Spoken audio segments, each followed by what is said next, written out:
Can't really start without Councillor Lambert.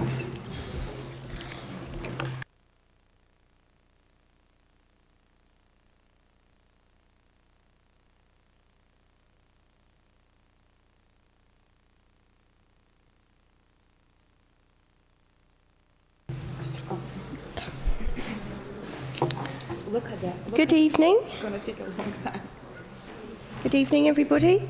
My name is Councillor Helen Green, and I'd like to welcome members of the public, colleagues and officers to this meeting.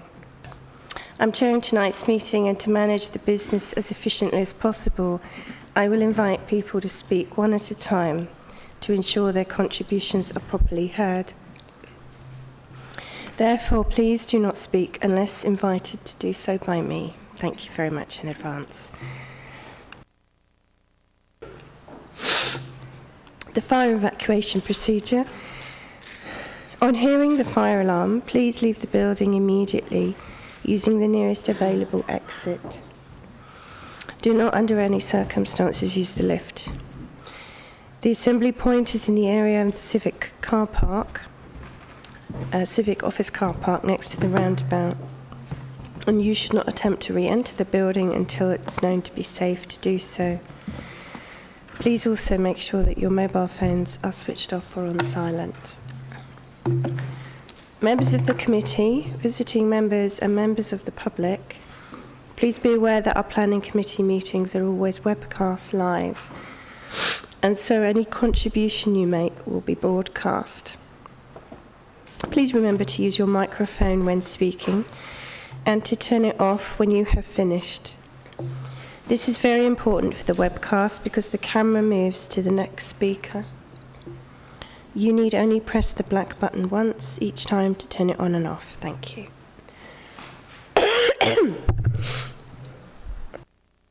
I think the sound isn't... I'm not sure whether it's Are really you having on. trouble hearing me? It's not very good. I apologise. Is that better?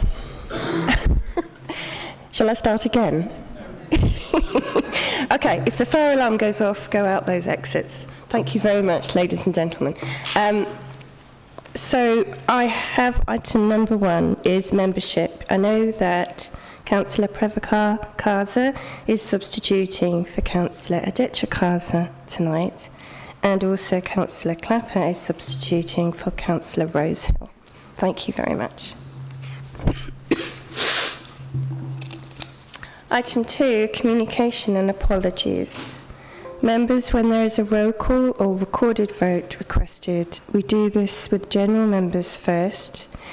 When members representing the ward the application is located in, and I vote last and exercise an additional casting vote when required.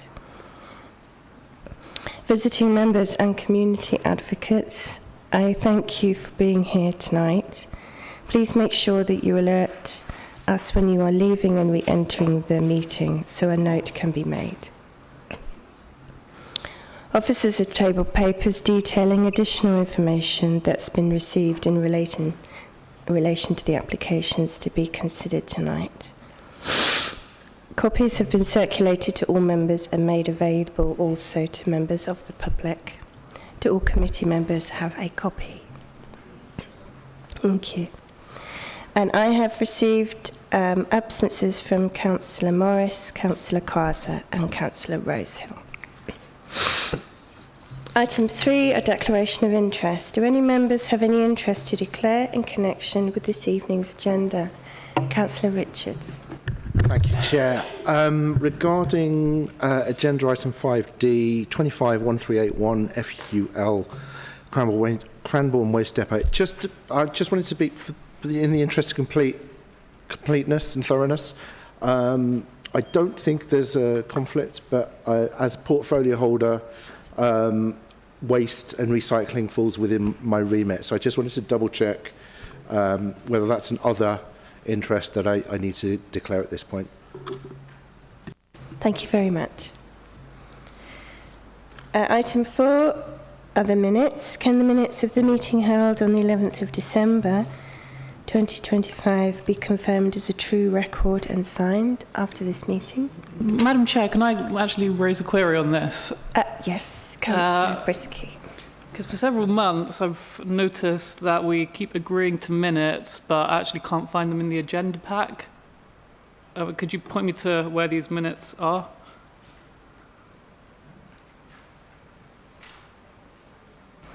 I shall just inquire as to where they're kept.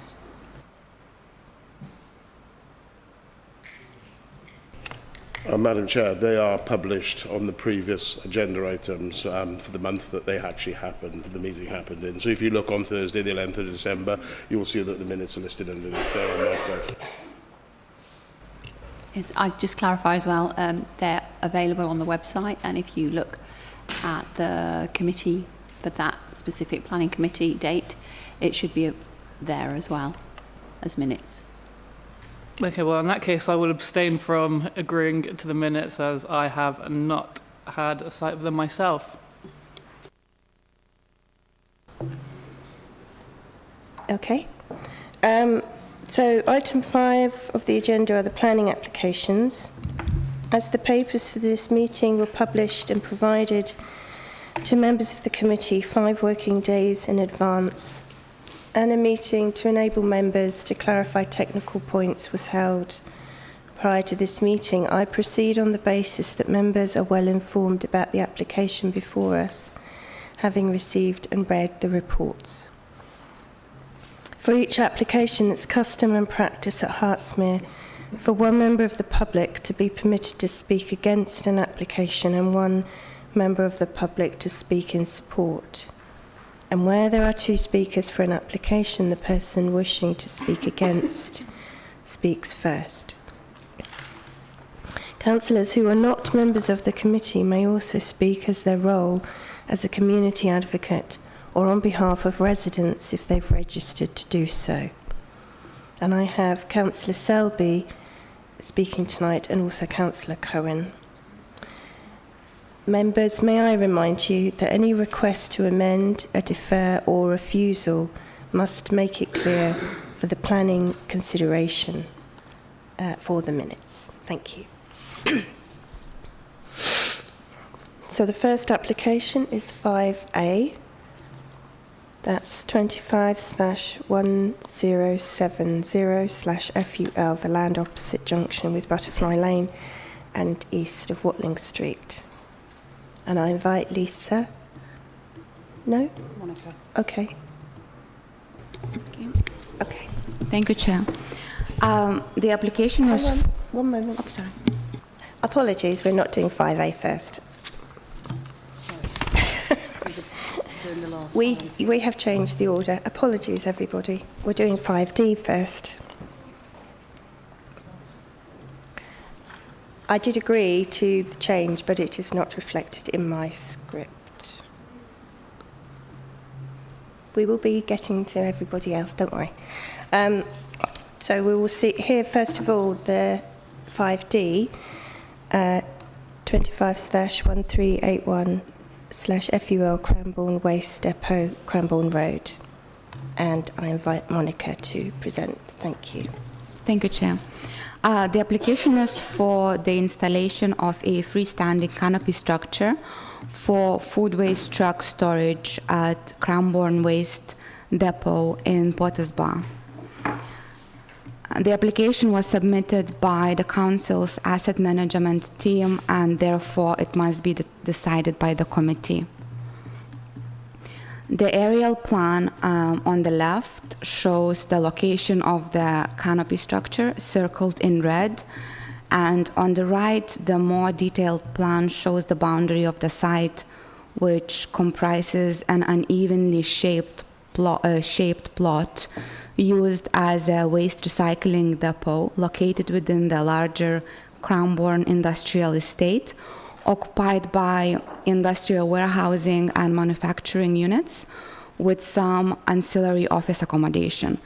To the northwest lie open agricultural fields.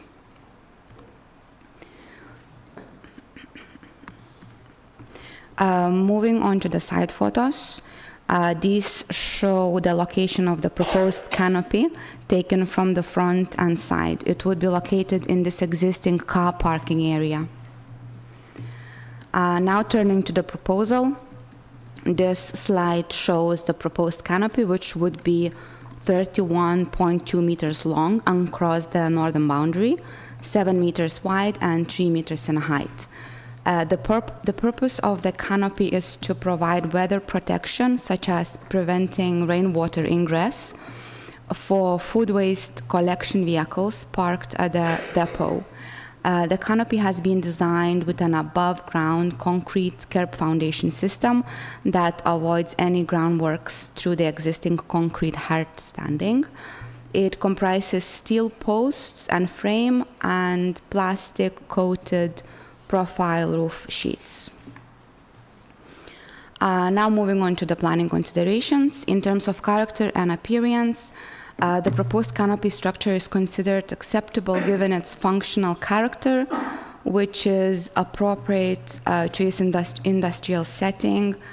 The simple street frame construction is consistent with the other industrial structures across the estate. And regarding the residential amenity, there is no impact as there are no residential properties in close proximity. There are no protected trees on sites or in the surrounding area. The canopy structure is above ground level and within sufficient distance from the trees along the northern boundary, so it would not interfere with roots or branches. Regarding land contamination, the above ground concrete curb foundation system prevents any penetration through the surface layer, so there would be no disturbance to potentially contaminated ground below. The environmental health officer has raised no objections, is being consulted, and for car parking, no spaces would be lost as the canopy simply provides cover over the existing parking area. The Highways Authority has been consulted and raised no objection, confirming the works are not on highway land and do not affect trips to and from the site. To conclude, the application is recommended for approval, subject to conditions relating to time limit and approved plans. That concludes my presentation. I'm happy to take any questions. Thank you. Thank you very much. Do members have any questions they wish to ask? Councillor Clapper, yes. Thank you very much, Chair. Just a couple of questions from me.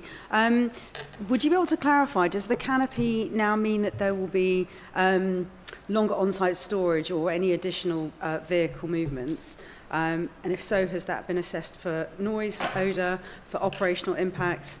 I know that you said that it's not in close proximity to any properties, but what kind of distance is it from the nearest residential properties? And I was just wondering, are there going to be any restrictions on any proposed hours of use beneath the canopy? And if so, how will compliance be monitored? Thank you. In terms of residential properties, as you can see on this plan here, this whole area is a Cranbourne industrial estate. These are all warehousing units. This is agricultural land, so there is no residential properties within any close proximity, as you can see, not within this large area. Okay. In terms of noise and other ancillary storage, the proposal involves only canopy, so there is no impact to any existing operation in terms of vehicles or waste recycling.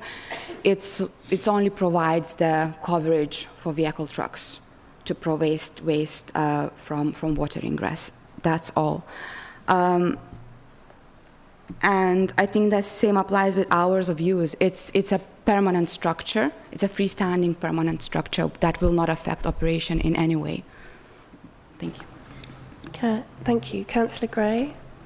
Yeah, thank you, Chair. I know this area well because it's in my ward. It's about probably half a mile, if not more, from the nearest set of houses. It's in a very busy industrial estate right next to the County Council's waste transfer site, which produces far more noise than our depot does.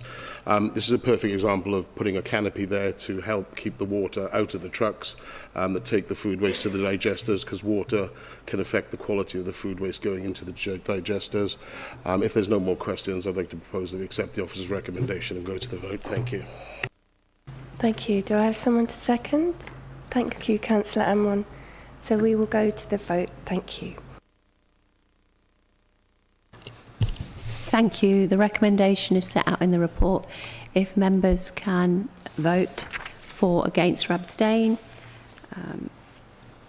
Start with Councillor Allen. For. Councillor Amron. For. Councillor Brisky. For. Councillor Clapper. For. Councillor Handley. For. Councillor Kazar. That's no. Councillor Kazar. For. Thank you. Councillor Lambert. For. Councillor Richards. For. Councillor Smith. For. Councillor Sussman. For. Councillor Gray. For. Councillor Green. For. That's unanimous. That recommendation has been carried. Thank you. Thank you very much. So we are going to go now to 5A. Apologies for changing the agenda.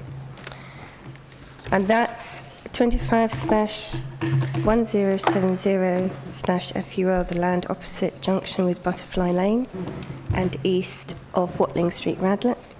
And I invite Lisa to present. Thank you very much.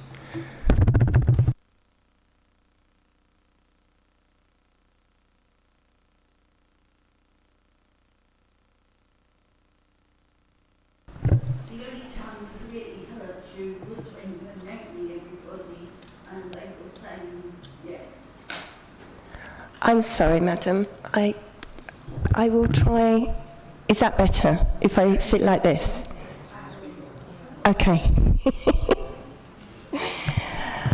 Apologies. I will do my best to speak louder and nearer the microphone. Thank you. We're going to hear this presentation now. Okay? Thank you very much. Thank you, Chairman. Good evening, members. This is a full planning application for land opposite junction with Butterfly Lane and east of Watling Street in Radlett. And the application relates to the construction and operation of a battery energy storage system, or BESS, together with associated infrastructure as set out in the description, as you can see. So in terms of a bit of background to the application, as I said, it's a battery energy storage system together with the ancillary works. So the BESS itself would not generate renewable energy, rather it would store power and release it into the network at times of peak demand. The development has a design capacity of approximately 99.99 megawatts, and this is intended to connect to the national grid Elstree substation via an underground cable route. So it's understood that the principle of this route has been agreed with National Grid, though exact details cannot be confirmed until planning permission is granted, and that's standard practice in such BESS proposals. So just to be clear to members this evening, the cable route and the connection details do not form part of this planning application, and a separate planning application for a cable route will follow. The operating capacity of the development is 45 years, after which time it would return to agricultural use on decommissioning of the facility. Members will note that Condition 2, set out in the committee report, would secure the decommissioning of the site after this time. The condition would require all buildings, structures, means of enclosure and hard surfacing to be removed from the site in their entirety within a 12-month period. This is a robust condition and would secure the restoration of the land to its former condition. Only the attenuation and the landscape would remain after this time. So the wording in Condition 2 is a fairly standard wording for conditions and follows the approach by the Planning Inspectorate on similar BESS applications. In terms of timescales to connect to the national grid, the applicant has indicated that they expect to be connecting in around 2030, and as such they seek a 5-year time limit. So members will see that set out within the committee report discussion and the condition number 1 that we are in agreement with the 5-year time limit.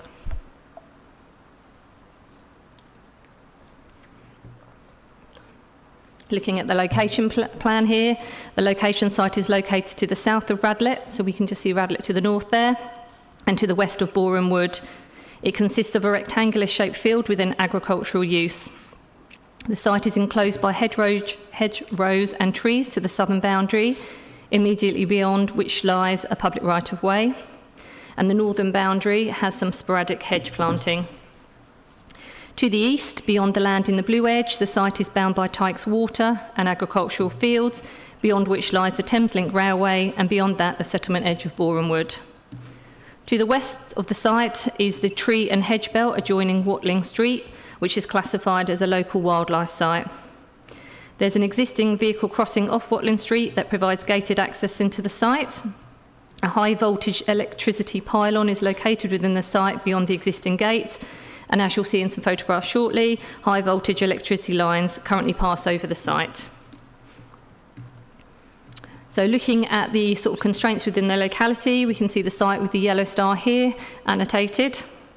The nearest statutory heritage assets, so the listed buildings and other assets to the site include the Grade 2 registered park and garden of Aldenham House, together with a number of listed buildings. So Kendall Hall, which is Grade 2, and its estate is shown there to the north. There's a scheduled monument to the southwest. You can see the red along Watling Street, which adjoins the site, is a local wildlife site. The black dashed line there is a public right-of-way, so public right-of-way Aldenham 079, which runs from Watling Street to the west, returning northwards parallel to the eastern site boundary. London Elstree Aerodrome is located just over 1 kilometre to the west, and we can see that there on the plan. The site is located within flood zone 1 with a low probability of flood risk for fluvial flooding.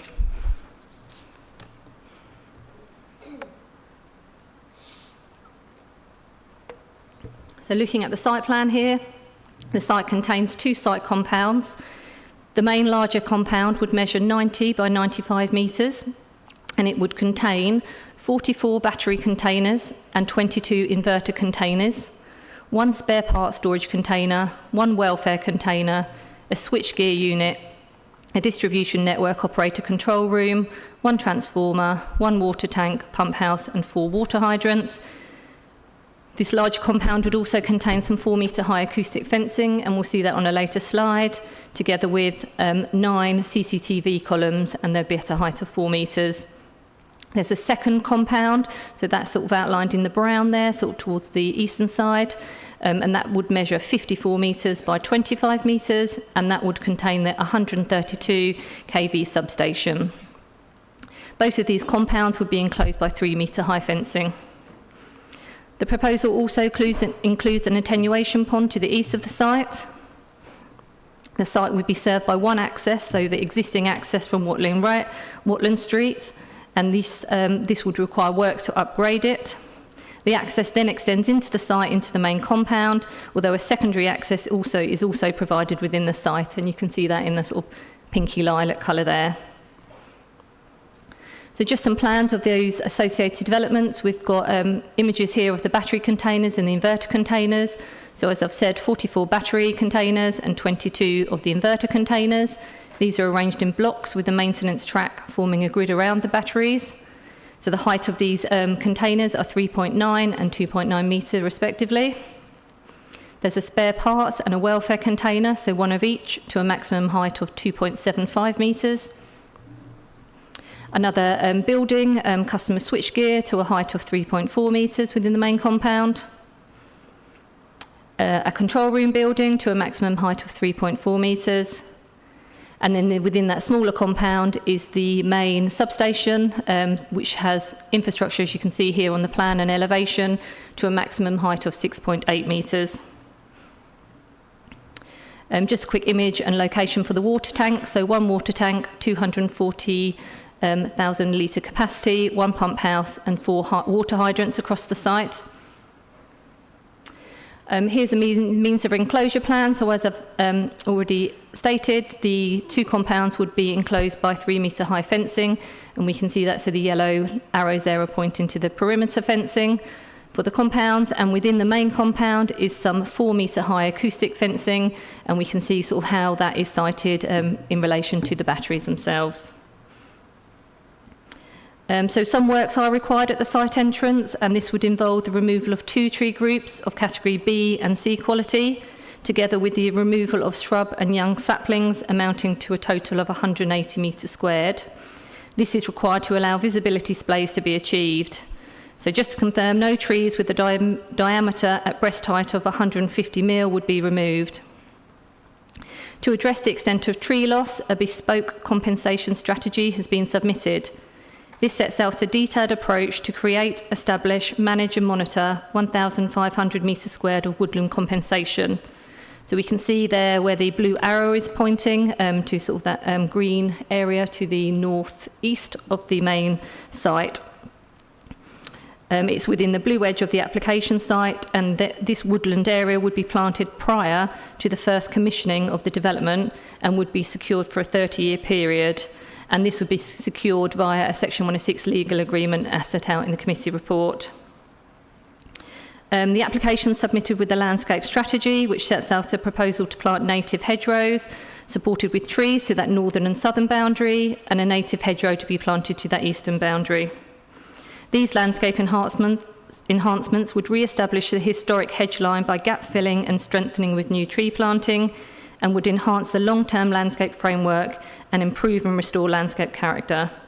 As set out in the committee report, once this planting is established, the landscape impacts would not be unacceptable. I've included a sort of a brief plan here on the drainage and attenuation basin, as that was sort of requested at technical meeting.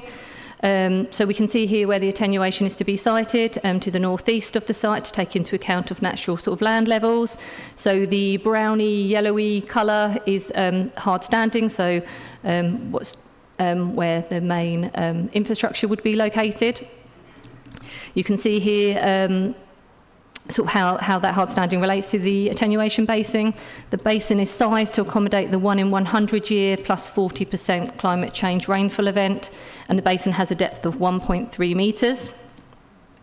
In terms of surface water runoff, this would outfall to an existing ditch that flows along the southern boundary as existing and would connect to the Tykes water to the east.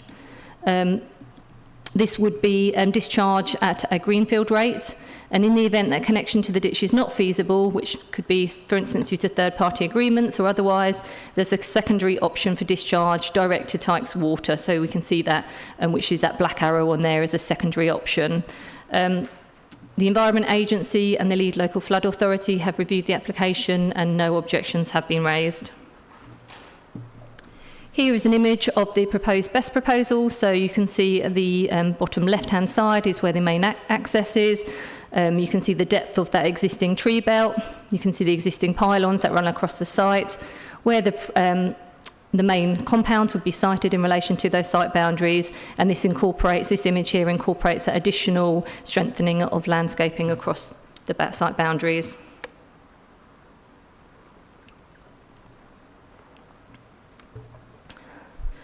Just some background here in terms of energy security. So whilst the proposal would not generate renewable energy, it would store power. The proposed BESS would allow intermittent renewable energy, such as wind and solar, to be stored when supply is high and released to the electricity grid network during times of peak demand. Battery storage is therefore essential to help maintain the use of renewables. The Renewable and Low Carbon Energy PPG encompasses battery storage and acknowledges its decarbonising role, while the national policy statement set out that storage has a key role in achieving net zero. Similarly, the glossary to the NPPF defines low carbon technologies as those that can help reduce emissions. Consequently, these confirm that the proposal represents a low carbon development. The UK government has set a statutory target to cut greenhouse gas emissions by 100% compared to, by 2050 compared to 1990 levels, and has declared a climate emergency, and members will be aware that Hertsmere Borough Council have also declared a climate emergency. The development would align with planning policies at national and local level to support the delivery of major energy infrastructure and the development of renewable energy projects, and the development would directly contribute to providing energy security. Significant positive weight is assigned to the energy security aspect of this development. In terms of planning consideration then, sort of starting with the principle of development, the site does lie within the Metropolitan Greenbelt. Members will be well versed in terms of the 2024 version of the MPPF, which includes the concept of the grey belt land. So just to confirm, paragraph 155 sets out that the development of homes, commercial and other development in the Greenbelt should not be regarded as inappropriate where all of the following apply. So we can see there A, B, C and D, although D is not relevant here because golden rules only refer to residential development. So looking at A, the development would utilise grey belt land and would not fundamentally undermine the purposes taken together of the remaining green belt across the plan area. So Annex 2 of the MPPF sets out a definition of grey belt, and that is, for the purposes of plan making and decision making, grey belt is defined as land in the green belt comprising previously developed land or any other land that does not strongly contribute to purposes A, B or D. So that's, just to clarify, A, to check unrestricted sprawl of large built-up areas, B is to prevent the merging of towns, and D is to preserve the setting and special character of historic towns. As set out in the committee report, officers have reviewed the PPG and the Stage 1 ARUC Greenbelt assessment and are content that the site is devoid of existing development, is bordered by strong defensible boundaries, particularly to the southern and western boundary and to the east along Tykes Water, which would strongly assist in containing the development and in limiting visibility. The location of the site in relation to Radlett and Boreham Wood would ensure that the development would not result in any sense of merging of these towns, nor impact on the character or setting of the historic cores of any of the settlements in the locality. Officers are therefore satisfied that this site does not contribute strongly to purposes A, B or D as set out in paragraph 143, and the land would therefore fall within the definition of being grey belt land. So furthermore, in relation to paragraph 155, the development would not fundamentally undermine the purposes taken together of the remaining greenbelt across the plan area, and that's discussed within the committee report. There is also a demonstrable unmet need for the development proposed, that being the clear national and local ambitions to achieve net zero, which includes supporting the essential national need for best facilities. And the development is in a sustainable location for the use proposed, and members will note that there's been no objections from the Highway Authority or National Highways. Therefore, paragraph 155 is met, and the proposal would not constitute inappropriate development. It would not be in conflict with the Greenbelt's aims and defined purposes, nor would it be in conflict with the development plan.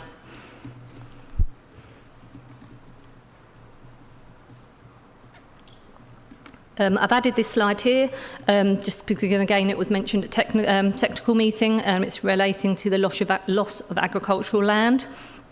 So members will be familiar with best and most versatile land, or BMV. So all agricultural land is graded from 1 down to 5, and BMV land is considered as any land classified between grade 1 to 3A.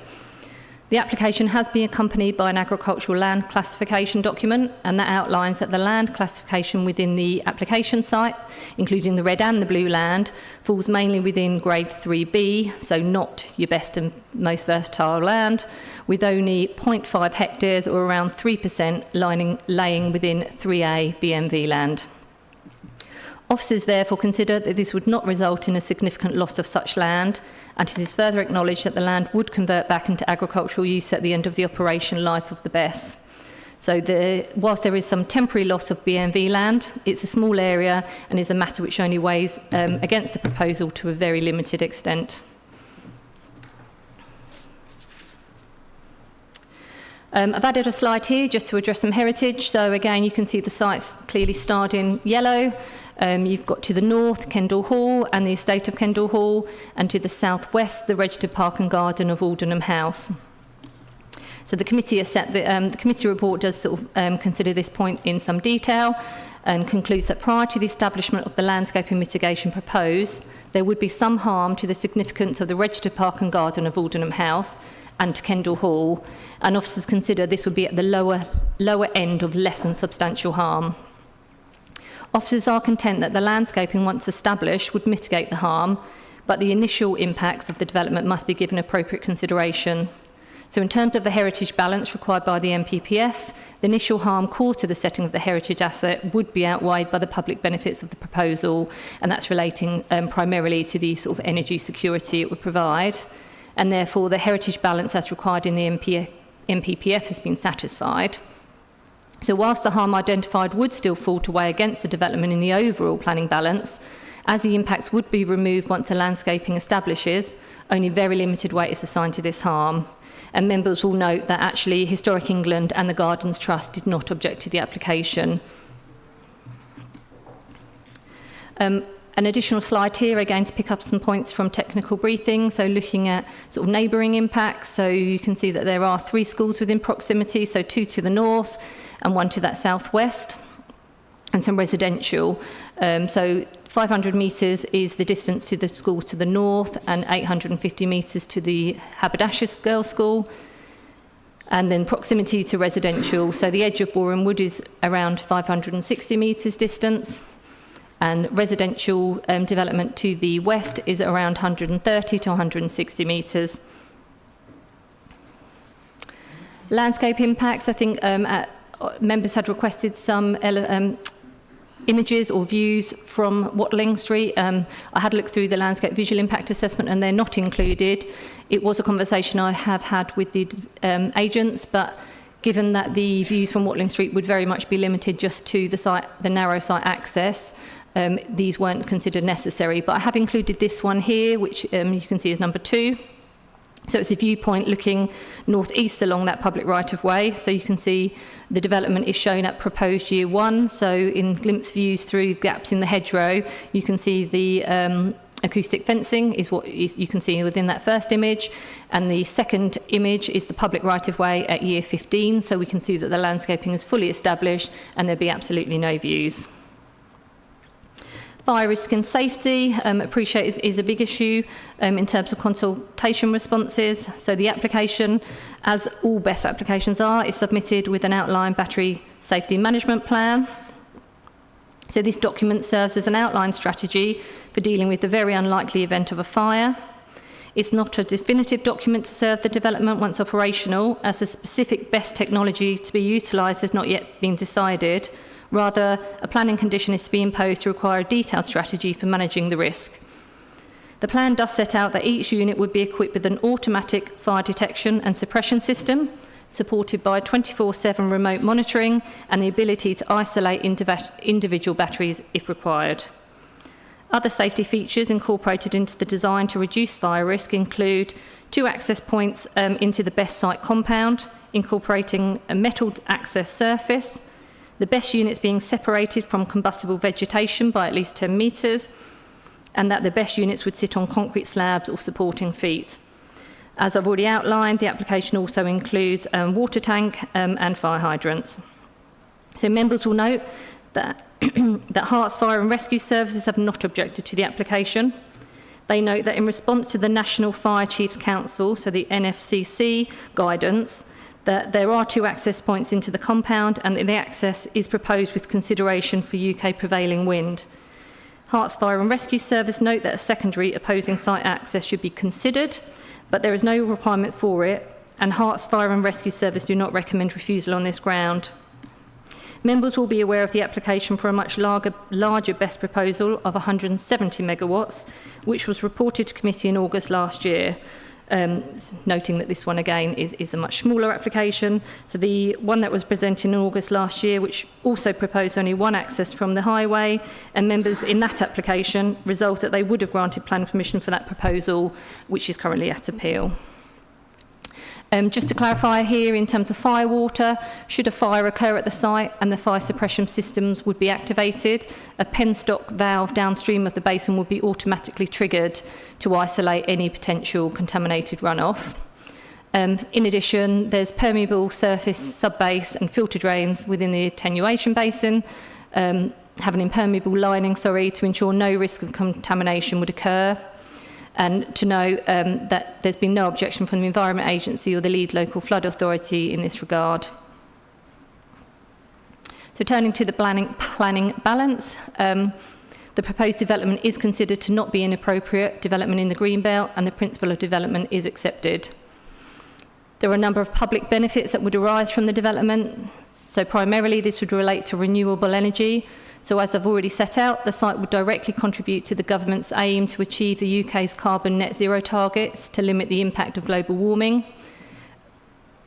Overall, it is considered that the benefits on energy security secured by the BESS and the ability of the scheme to provide energy to the wider network is attributed significant weight.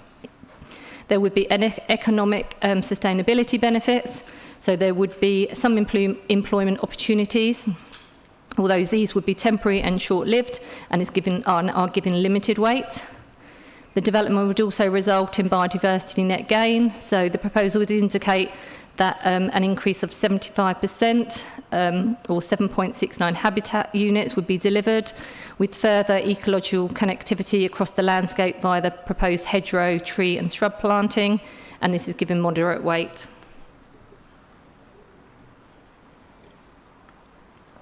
So turning to the adverse impacts of the proposal, this relates solely to heritage. So as I've set out already, prior to the establishment of the landscape mitigation, the scheme is considered to be harmful to the significance of both the registered park and garden and Kendall Hall. And in terms of the heritage balance, officers consider that the initial harm would be outweighed by the public benefits of the scheme. The landscaping, once established, would mitigate the harm, and thus only very limited weight is assigned to this. Impacts in terms of landscape, impacts to the public right-of-way are considered here to be a neutral impact. So whilst the development would initially result in moderate adverse residual effects, these would be highly localised and could be mitigated through landscape strategy once established, would enable the development to be accommodated without any significant adverse effect on the landscape. And indeed, the landscape enhancements proposed, which include the re-establishing that historic hedge line, gaps, and with tree planting, would enhance the landscape character. So in terms of conclusion and summary, the development would comprise appropriate development within the Greenbelt. The development would align with planning policies at national and local level, which support the delivery of major energy infrastructure and the development of renewable energy projects. That it would contribute to providing energy security and aims to achieve carbon net zero targets. The local highway network and site access could accommodate the traffic associated with the construction period. No objection has been received from the Highway Authority or National Highways. The flood risk assessment demonstrates that flood risk could be appropriately managed. There's been no objection from the lead local flood authority or the Environment Agency. There would be no unacceptable impact to neighbours' amenity, and a condition is imposed limiting the operational noise levels. There would be no unacceptable long-term impact to landscape. Landscape features to be removed would be compensated by woodland and hedgerow planting and the mitigation planting area. Matters in respect of ecology are acceptable. In addition, matters in relation to fire safety are considered acceptable.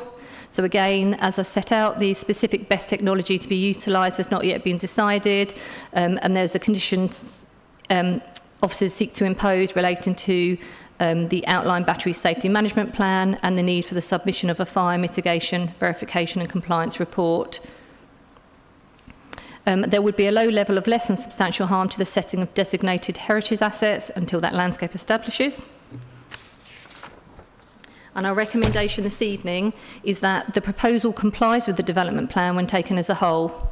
Officers consider that there are no material considerations that indicate that a decision should be made other than in accordance with the development plan. Officers' recommendation this evening is that planning permission be granted subject to a legal agreement under the Section 106 to secure the bespoke compensation strategy and the conditions as set out in the report. Thank you. Thank you very much.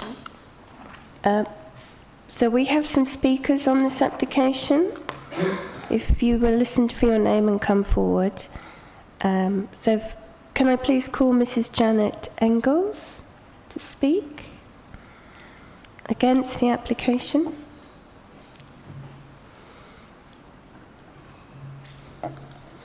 Thank you. If you press the black button, and you'll have 3 minutes. Thank you very much. Safety of this proposed industrial installation has caused much concern. In a recent BESS appeal, the inspector confirmed that perception of harm is a material planning consideration. Paragraph 102 of the MPPF requires decisions to promote public safety by anticipating and addressing man-made hazards. Though there are no council policies nor any UK statutory regime on BESS fire safety, the Herts Fire Service has given site-specific advice.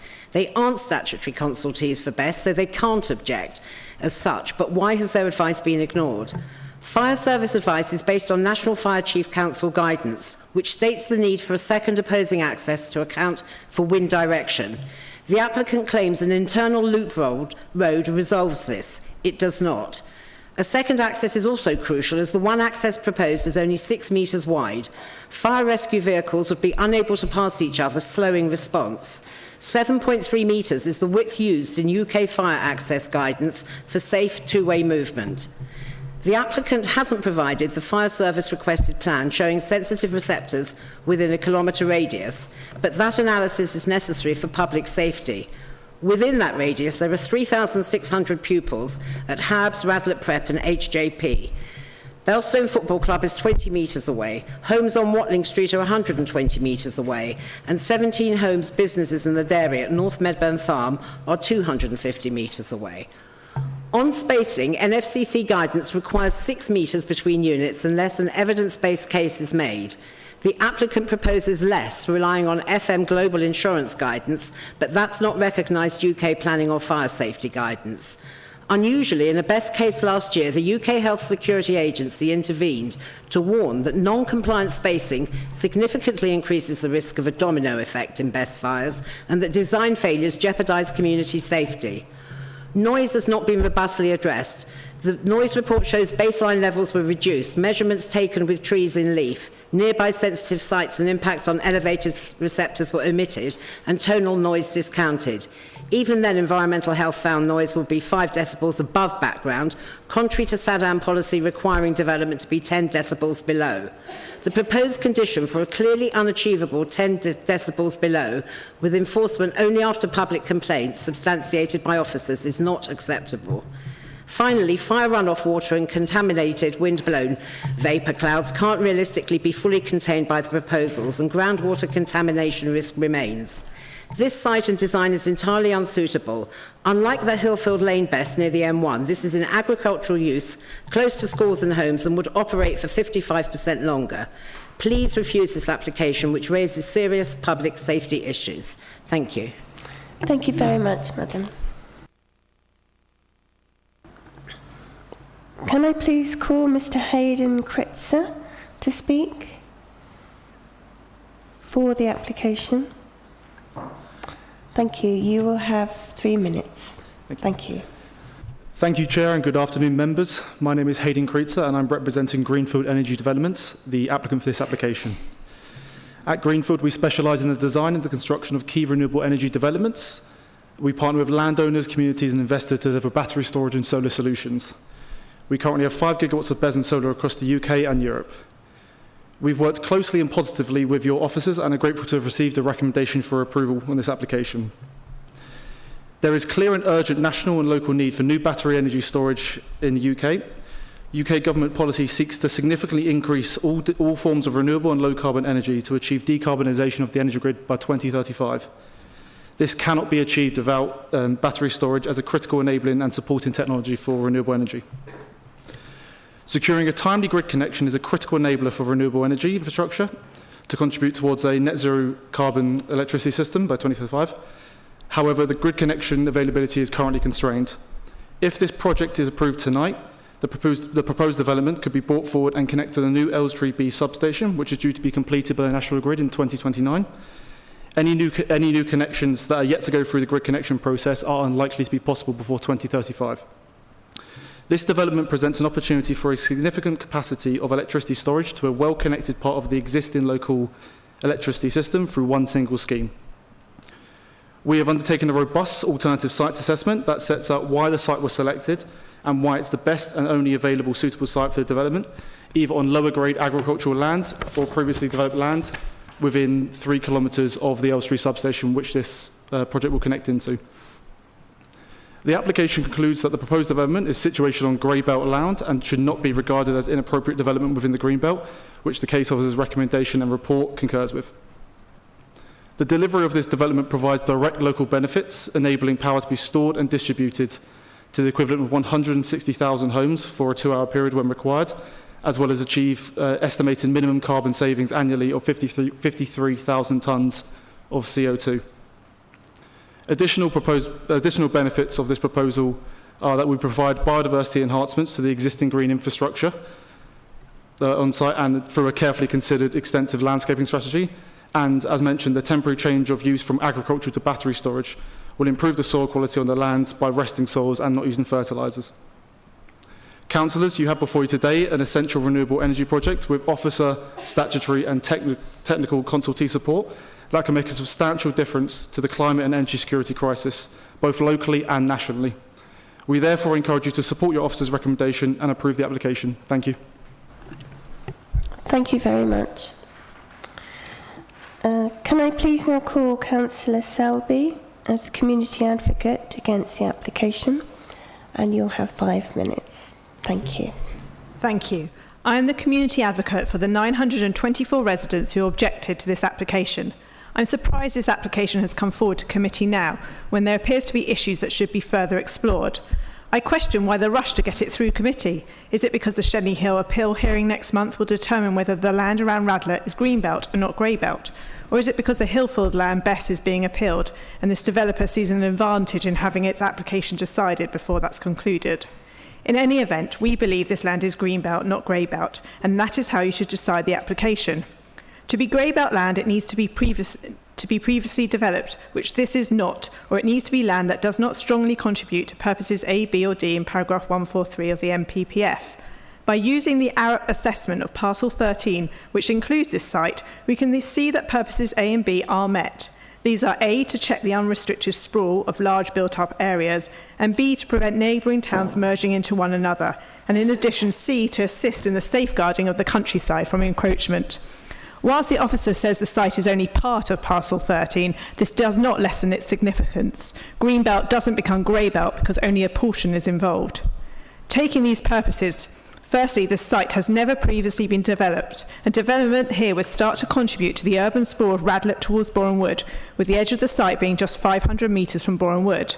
Secondly, this development would introduce built form into the current space between the south of Radlett and the north-northwest of Boreham Wood, and contribute to the merging of the two towns. As the ARUP report says, this parcel prevents ribbon development along Watling Street between Boreham Wood and Radlett, thus ensuring that this gap is not reduced perceptually. As the site sits virtually in the middle of the long undeveloped western boundary of parcel 13, with direct Watling Street frontage, development would adversely reduce the existing gap. Finally, parcel 13 is highly scored by ARUP as assisting in safeguarding the countryside from encroachment and development at this central road facing site, and such a development would unacceptably erode this safeguard. But there are further strong reasons why development on this greenbelt site would be inappropriate. 1. Safety. This site is close to many schools, including HJPS, Radlett Prep and Howes Boys, which was not mentioned, as well as Belstone Football Club and some housing on Watling Street, including Medburn Lodge. That is a lot of children who will be affected by the risk of fire and increased noise, which will affect their schooling.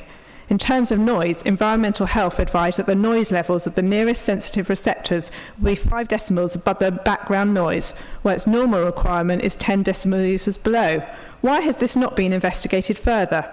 The effect of noise on children's education is well documented. Further, Herts Fire and Rescue Service have flagged up that there should be a minimum of 2 separate access points to the site. There is only one. How can this not alone not justify the rejection of this application? Planning practice guidance now directs applicants to consider guidance from the National Fire Chiefs Council. Why is this being ignored?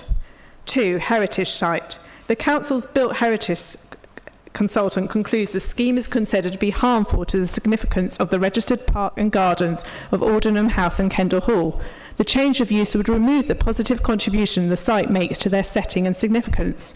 Yes, there is proposed landscaping, which would in time screen the site, but that is in time. 3, this BESS is meant to be temporary, but planning is for 45 years. That is definitely not temporary, more likely to be a permanent scar on the landscape. 4, flood risk. Although this site is in flood zone 1, Tykes water to the east is in flood zones 2 and 3, and therefore it is an unsuitable site for the deposit of surface water, particularly in times of heavy rainfall. 5, tree loss. There would obviously be tree loss at the site and at the access point to the site. These are trees of particular high quality in the site, including Category A oaks, which is a veteran tree, and the site adjourns the tree belt alongside Watling Street, which is a local wildlife site. Landscape needs further consideration. The site would be visible from Byway 79 and from footpath 41. In addition, steep areas are beyond it towards Boreham Wood and Elstree, which will have views from an elevated position towards the site, in particular from footpath 3 and 4. Much of the current and proposed vegetation is deciduous and inadequate for winter screening. To conclude, this proposal represents inappropriate development in the Greenbelt, and there are no very special circumstances that exist. In addition, the site has many safety issues so close to a large number of schools. Safety should be a key priority to protect our residents. Therefore, I urge you to consider the points I have raised and refuse this application. Thank you. Thank you very much. So, officers, do you have any comments before I ask members? I think probably at this stage, I think we've covered a lot in the presentation and a lot within the committee report. I think I probably will pick up on some of those points perhaps as the discussion leads on. Okay, thank you. Members, do you have a question? Yes, everybody. Councillor Lambert. Thank you very much indeed. There's a lot to think about here, isn't there?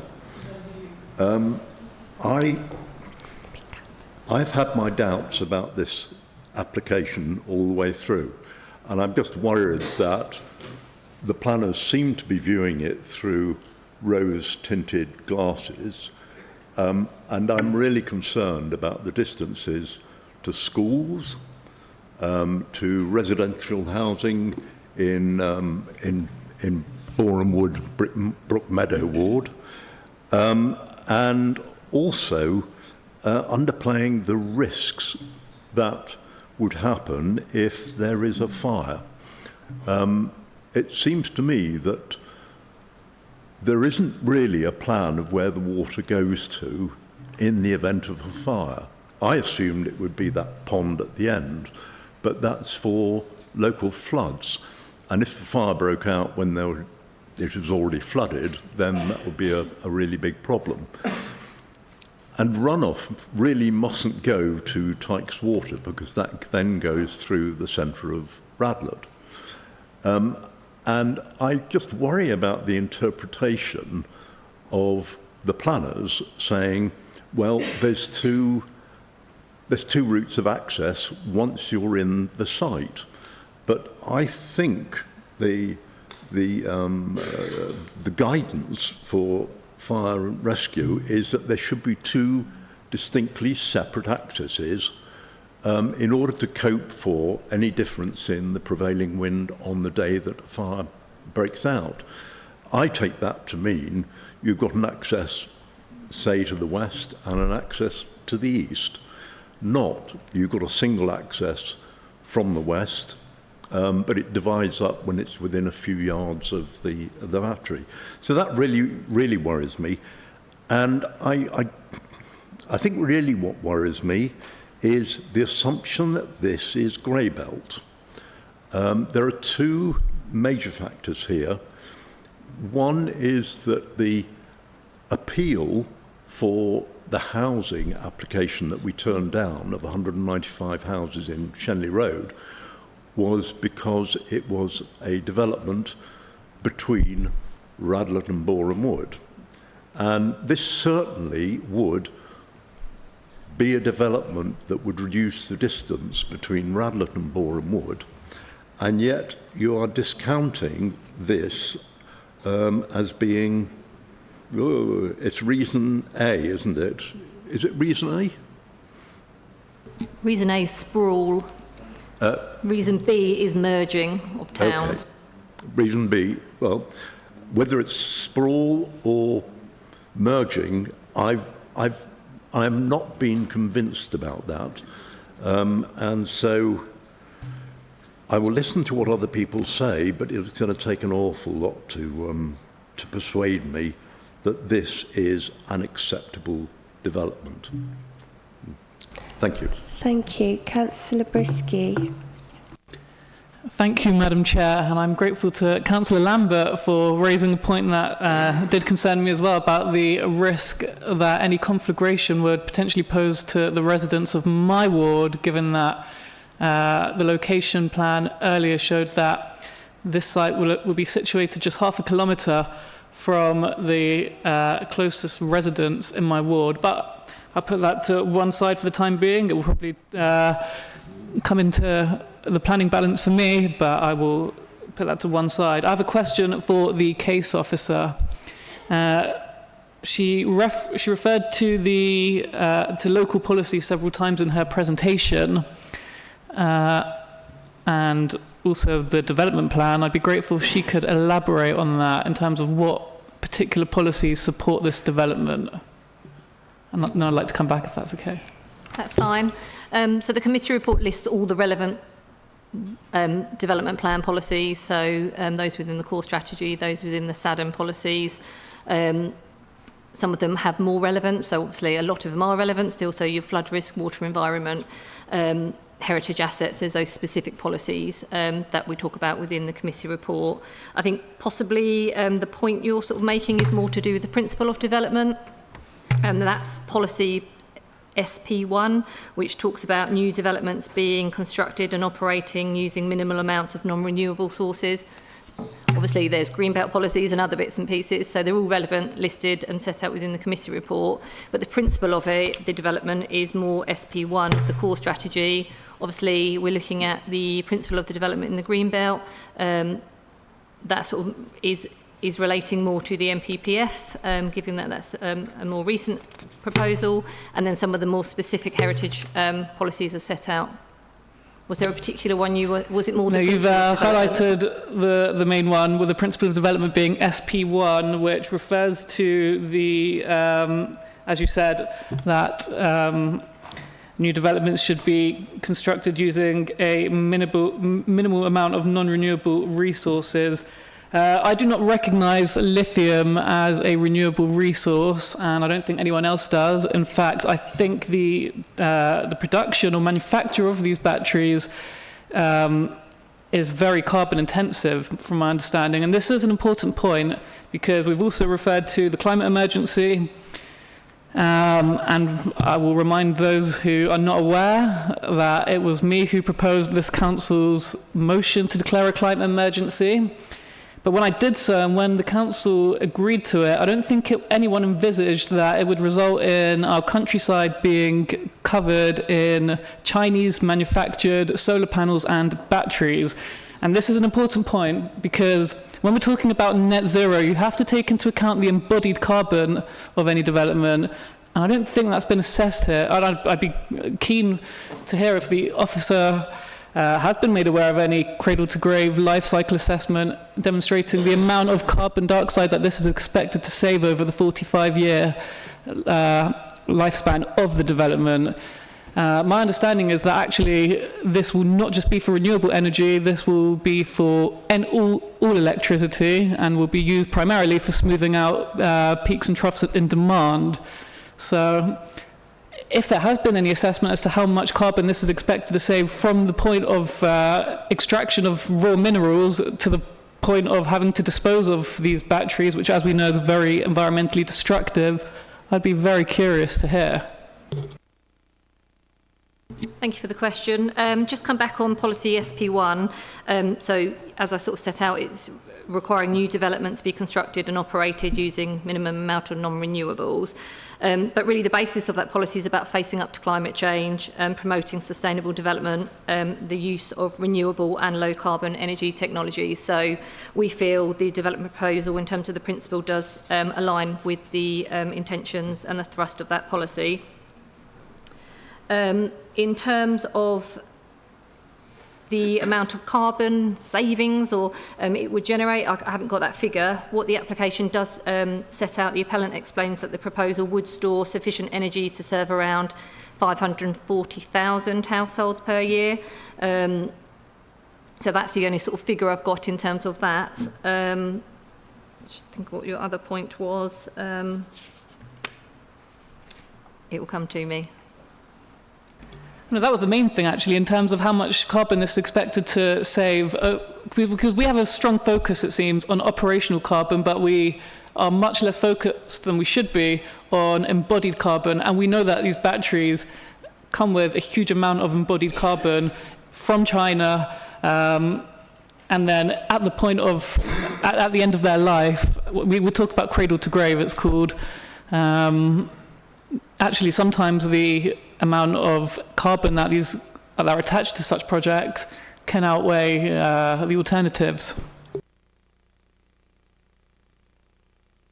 Sorry, I think your other point was about them storing not just renewable energy. That was the point, apologies. And you're right, yeah, so the BESS device would enable the storage of from solar and wind, but also from non-renewable. So you're right in that regard.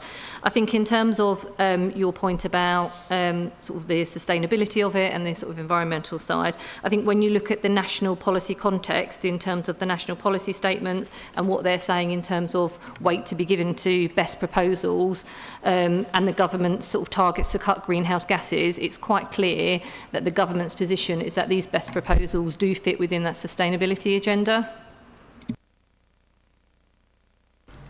Thank you. Councillor Kaza. I noticed that our battery energy storage system has 44 battery containers as a fire mitigation. We have got one water tank, one pump house, and 4 water hydrants. And from the angle of water hydrants, it has been cleared by Hertsmere Fire and Rescue.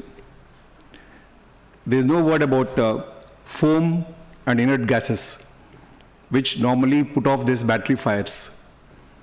If by chance the designers have considered this and found that this is redundant in this area, I think we should have it on record and place this as a condition, that it should be recorded that they have considered this and they are not having it because it's more than what is required.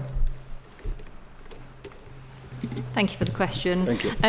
Probably what I would come back and say is the applicant currently have 39 projects across the UK and Europe, so this isn't the first best proposal that they're dealing with. I'm not going to sit here and pretend to be an expert in terms of what's required to put out fires and how much water or whatever else it might be.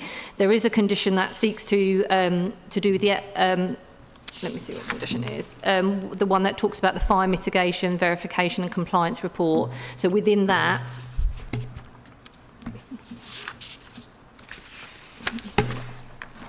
bear with me. Number 20, it does talk about submission to us prior to any development commencing, details about the battery technology, protection measures, fire detection systems, and all of those other fire protection works. Obviously, the actual BESS technology hasn't been decided, hence why we need this condition at this stage. So I guess the point you're making could be secured. Those details would come through via that sort of compliance report. Can I? The only way that these battery fires are put out is through foam and inert gases. I can't find any mention of this in the entire proposal. So what I want us to do with the borough, to put a small condition saying that they investigate this, come back to us saying that, look, it's redundant. I mean, it's asking for too much, not necessary, if they feel so.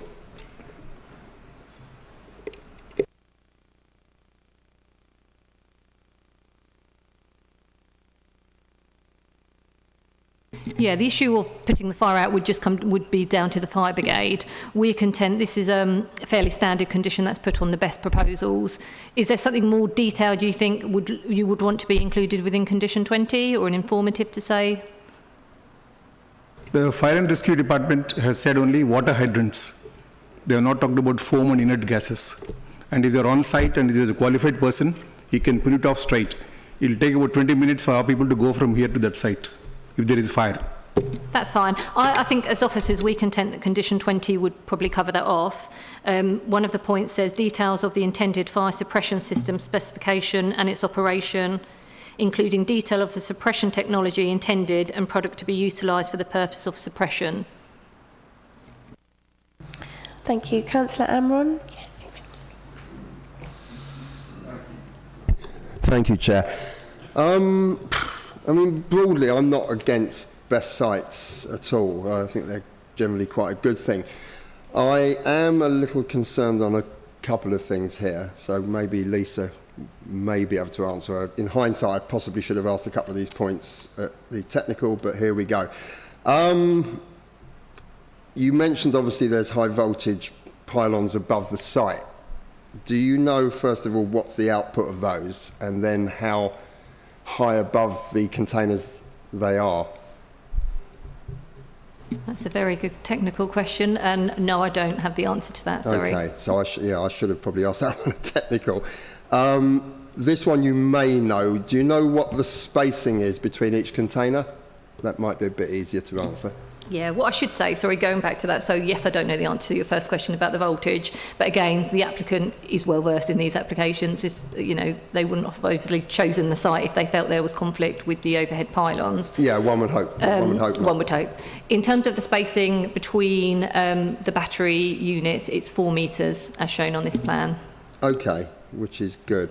My only other, I think like a lot of my colleagues here, everyone's got sort of risk concerns. I am a little concerned about the probable continuous noise level, which is probably going to be around 90 decibels, and that will just be continuous 24 hours a day, 365 days a year.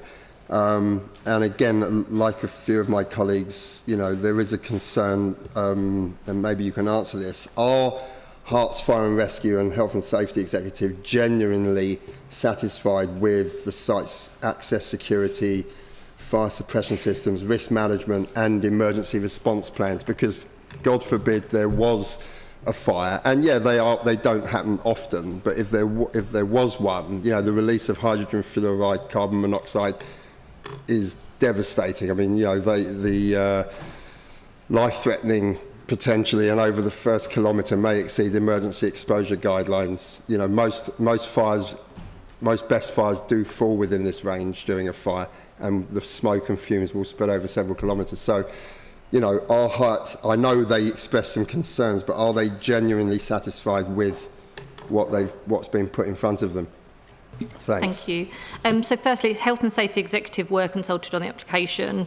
They have responded and said that because their advice is really in terms of land use, they advise that, land use planning advice is mainly concerned with the potential risks posed by major hazard sites close to population. So that actually they didn't really want to comment on that application. So we haven't really had any response from Health and Safety Executive on that, and that's standard really for best proposals.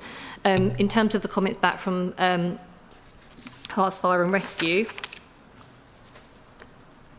yes, they have provided some comments, and we have had some correspondence back and forth with them.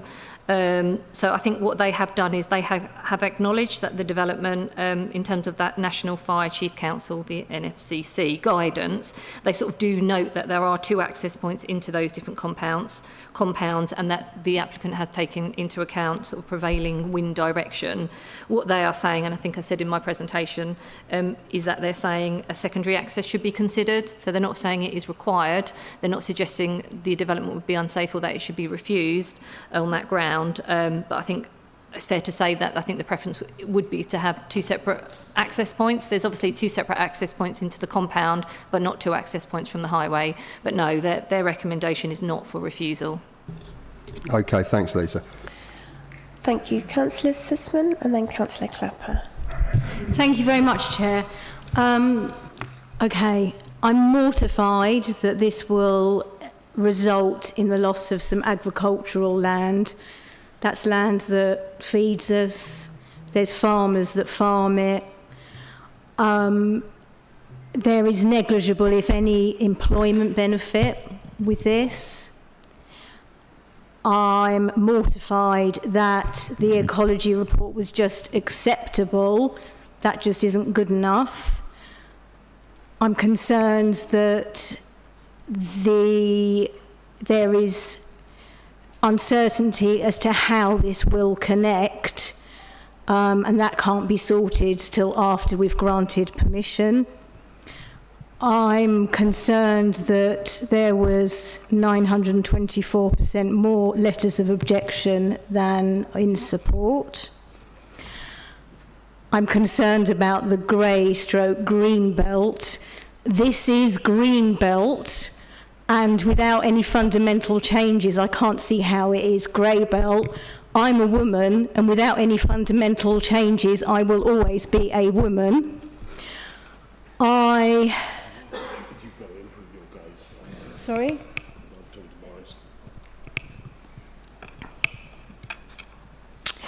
This is not a temporary application by any means. This is not temporary, this is permanent. But fundamentally, I am really concerned about the lack of a second access for fire. Fire is the biggest risk of this, and without the second access, it is very hard to be able to understand how an application like this can even get to this stage. And just up the road, I believe in 2022, there was a fire not far from Habs at a substation. And I just think we have to take this risk very seriously, especially when we look at what surrounds this particular site. It was very interesting to learn, actually, from our community advocate speech tonight, and also the resident who spoke very articulately against this, that in fact, this is 15 decibels above the recommended level. So it was 5 higher than it should be, but the recommended is actually 10 below that. I'm concerned about the trees, the damage, whether that's during construction or after. And that's me, really. I don't really have any questions, but I just wanted to articulate my thoughts, and I've tried, but I just cannot support this application. I'm sorry. Thank you. I don't know. Yeah, it's probably just helpful to come back on a few of those points, please. So, firstly, agricultural land. So, as I set out, yes, the development, the entirety of the site is currently agricultural land. As I set out, sort of the way agricultural land is graded for sort of best and most versatile land. So that's what the policy in the NPPF talks about, retaining sort of your best and most versatile land. So the development only results in a loss of half a hectare or 3%, and the development in officers' views is temporary. It's long-term temporary. It's 45 years. So agricultural land would be lost for a temporary period, and actually only a very small percentage of the site would be classified as best and most versatile land. In terms of the employment point, acknowledge, and I think the officer report concludes that we feel there would only be limited weight assigned to the employment benefit. That would be for the short term, mainly during the construction phase. In terms of the connection point to National Grid, I sort of set that out, I think, earlier on in the presentation, that they're not looking to connect until 2030, and that sort of uncertainty is, again, standard for sort of such best proposal, which is why the majority of them, if you're looking at other ones across the country, are subject to the 5-year time limit, because there's that uncertainty. So that doesn't cause officers any concern. We're considering the application sort of on its planning merits as it stands. The ecology point, I think we've gone through sort of impact to ecology and sort of BNG. Yes, there's going to be some trees removed. We feel those trees would be fully mitigated by the bespoke compensation strategy, and measures to protect trees are secured via condition. There's also some other wider ecology conditions to be imposed relating to the construction environmental management plan and the habitat management and monitoring plan. So again, ecology in officers' views wouldn't be a reason to refuse permission. Thank you. Councillor Clapper. Thank you for waiting. Thank you very much, Chair. Some comments and some questions, kind of interlinked. Firstly, I agree with Councillor Lambert regarding the green belt. Secondly, just with regards to noise, it's been mentioned that the predicted noise levels are above what they should be. And when the lady spoke against the application in the beginning, she was talking about it goes against SADAM policy. You didn't really come back, or I didn't hear you come back and specifically answer how exactly that would marry up. So I'd appreciate a response on that. When it comes to the sensitive receptors, or as we personally like to call them, residents, and in this case, thousands of school children, have we actually looked at the 1 kilometre radius, as is requested by the fire service, to conclude that these safety impacts are acceptable? On fire safety, I agree with what most of my colleagues have raised here, that, you know, we're spending a lot of time focusing on the fact that there are 2 internal routes, but only 1 access from the highway. So I'm concerned about that. I'm also concerned about the actual width, which the lady who spoke against the application brought up, that 2 emergency vehicles wouldn't be able to pass one another if there was an incident. When it comes to the fire water containment measures, when you've assessed that, have you actually assessed that on the basis of if there was a worst case incident and what would happen there? Because you can look at a normal incident, but there's worst case incidences where I think that needs to be taken into account. On the tree landscaping, I accept that you're saying that you're going to be planting more trees, but you've described in the presentation that you're going to have 4-metre high acoustic fences. So you're going to have to be planting very mature trees. Have you kind of given that consideration, what trees would be planted? Just a quick technical question. In the report, it states that the aerodrome has raised no objection, but elsewhere in the report, it says that no response was received at the time of drafting. So apologies if I've missed that, but some clarification on that would be useful. And just lastly, in terms of what Councillor Brisky was saying about the amount of carbon it would take to, and he's absolutely right, to create the lithium batteries, to ship them over here, to take away food security for 44 years. But my last question to you is, after those 44 years, what will happen to those storage units and those lithium batteries? How will they be disposed of? Will they be put into landfill? Because if so, that's also quite damaging for the environment. So, sorry, I know there's a lot of questions there, but would appreciate a response. Thank you. I'll try and go through them. If I take the same order that I think you said them in. So Greenbelt, firstly, and that's been raised, I know, by others, so it's probably helpful just to have a look at that.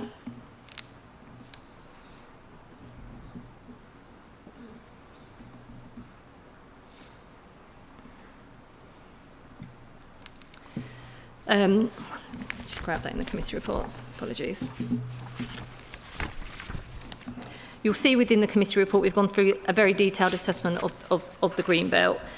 So I know reference has been made by others for the ARUP report. So the ARUP report is one factor that officers need to take into account when assessing whether the land also falls to be grey belt land. So that ARUP report wasn't intended to inform judgment of compliance with grey belt land in terms of whether something's inappropriate development. So their sort of application really is somewhat limited.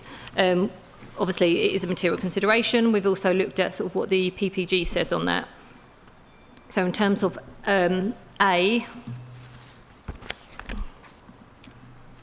the sprawl of large built-up areas, we have made an assessment that the site is not adjacent or near to large built-up areas. It doesn't contain any existing development, but it is bordered by strong defensible boundaries, and we can see that particularly on the south along that public right-of-way, along the western boundary with the woodland planting area, and to the east along Tykes Water. So this would very much contain development and limit visibility as well.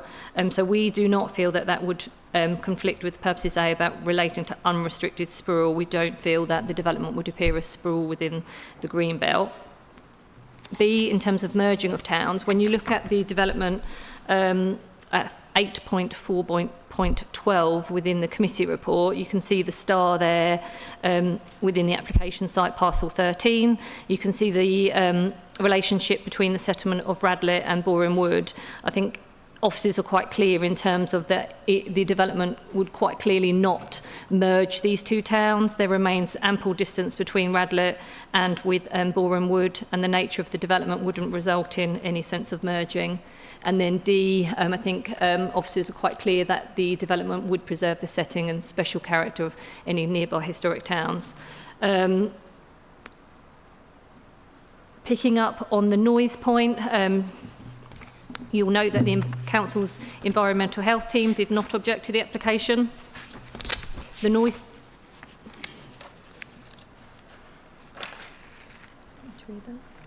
Okay, apologies. So yeah, in terms of the noise, the application's been submitted with a noise impact assessment, which sets out the proposal would use mechanical ventilation equipment to cool the infrastructure. I think that's set out within the committee report, and it would turn on and off on a demand basis. So the noise report sets out the worst case scenario. So it would be unlikely that all of the units would be operating at the same time. Let's have a look. Yeah, so the assessment then sets out that the noise barriers, with the noise barriers in place, the proposed development wouldn't give rise to significant adverse impact on health and quality of life for nearby residential properties or any of the nearby schools. The Council's environmental health team are content that the application would be acceptable subject to the imposition of the condition that we've put on, and are not recommending refusal of the application.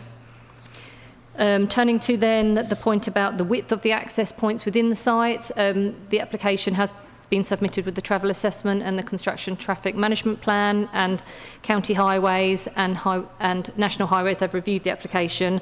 Both don't raise any objections. They've looked at tracking, etc., and are content that the development is acceptable from a highway safety aspect. In terms of water, fire water containment, I'm not going to be able to sit here and tell you exactly what the flood risk assessment and drainage strategy sets out, but the Environment Agency and the lead local flood authority have reviewed that and are content that the development wouldn't be unacceptable in that regard. And in terms of tree and landscaping, the landscape strategy that has been submitted is comprehensive. Along that northern boundary in particular, they are submitting some fairly detailed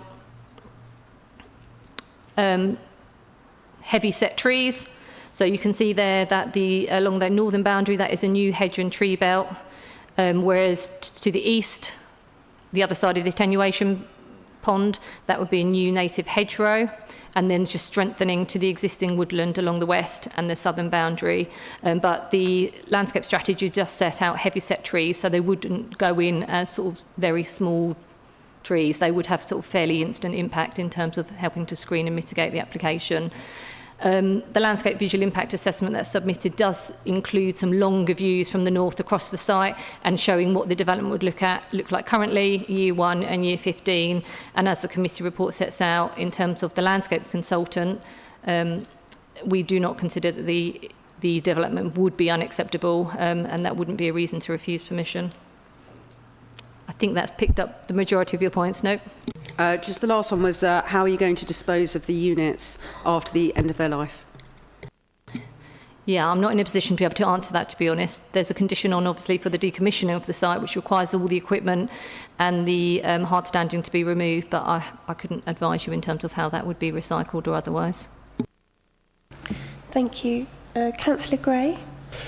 Yes, thank you, Chair. And I'm certainly not going to talk to Councillor Brisky's low-cree discrimination against China. It quite clearly states in our papers that the developer doesn't know who's going to be supplying the batteries or what technology is going to be installed, so therefore we don't know which country is going to be producing them. However, to Councillor Cars's point, which I think was very valid, battery storage units are normally, if caught on fire, the use of foam is the normal route of extinguishing the flames. However, because we don't know what technology is being used, I would hesitate to put a condition on to the use of foam to put out this fire, because that will come when we know what technology is going to be installed, and the fire mitigation plans may need to be amended.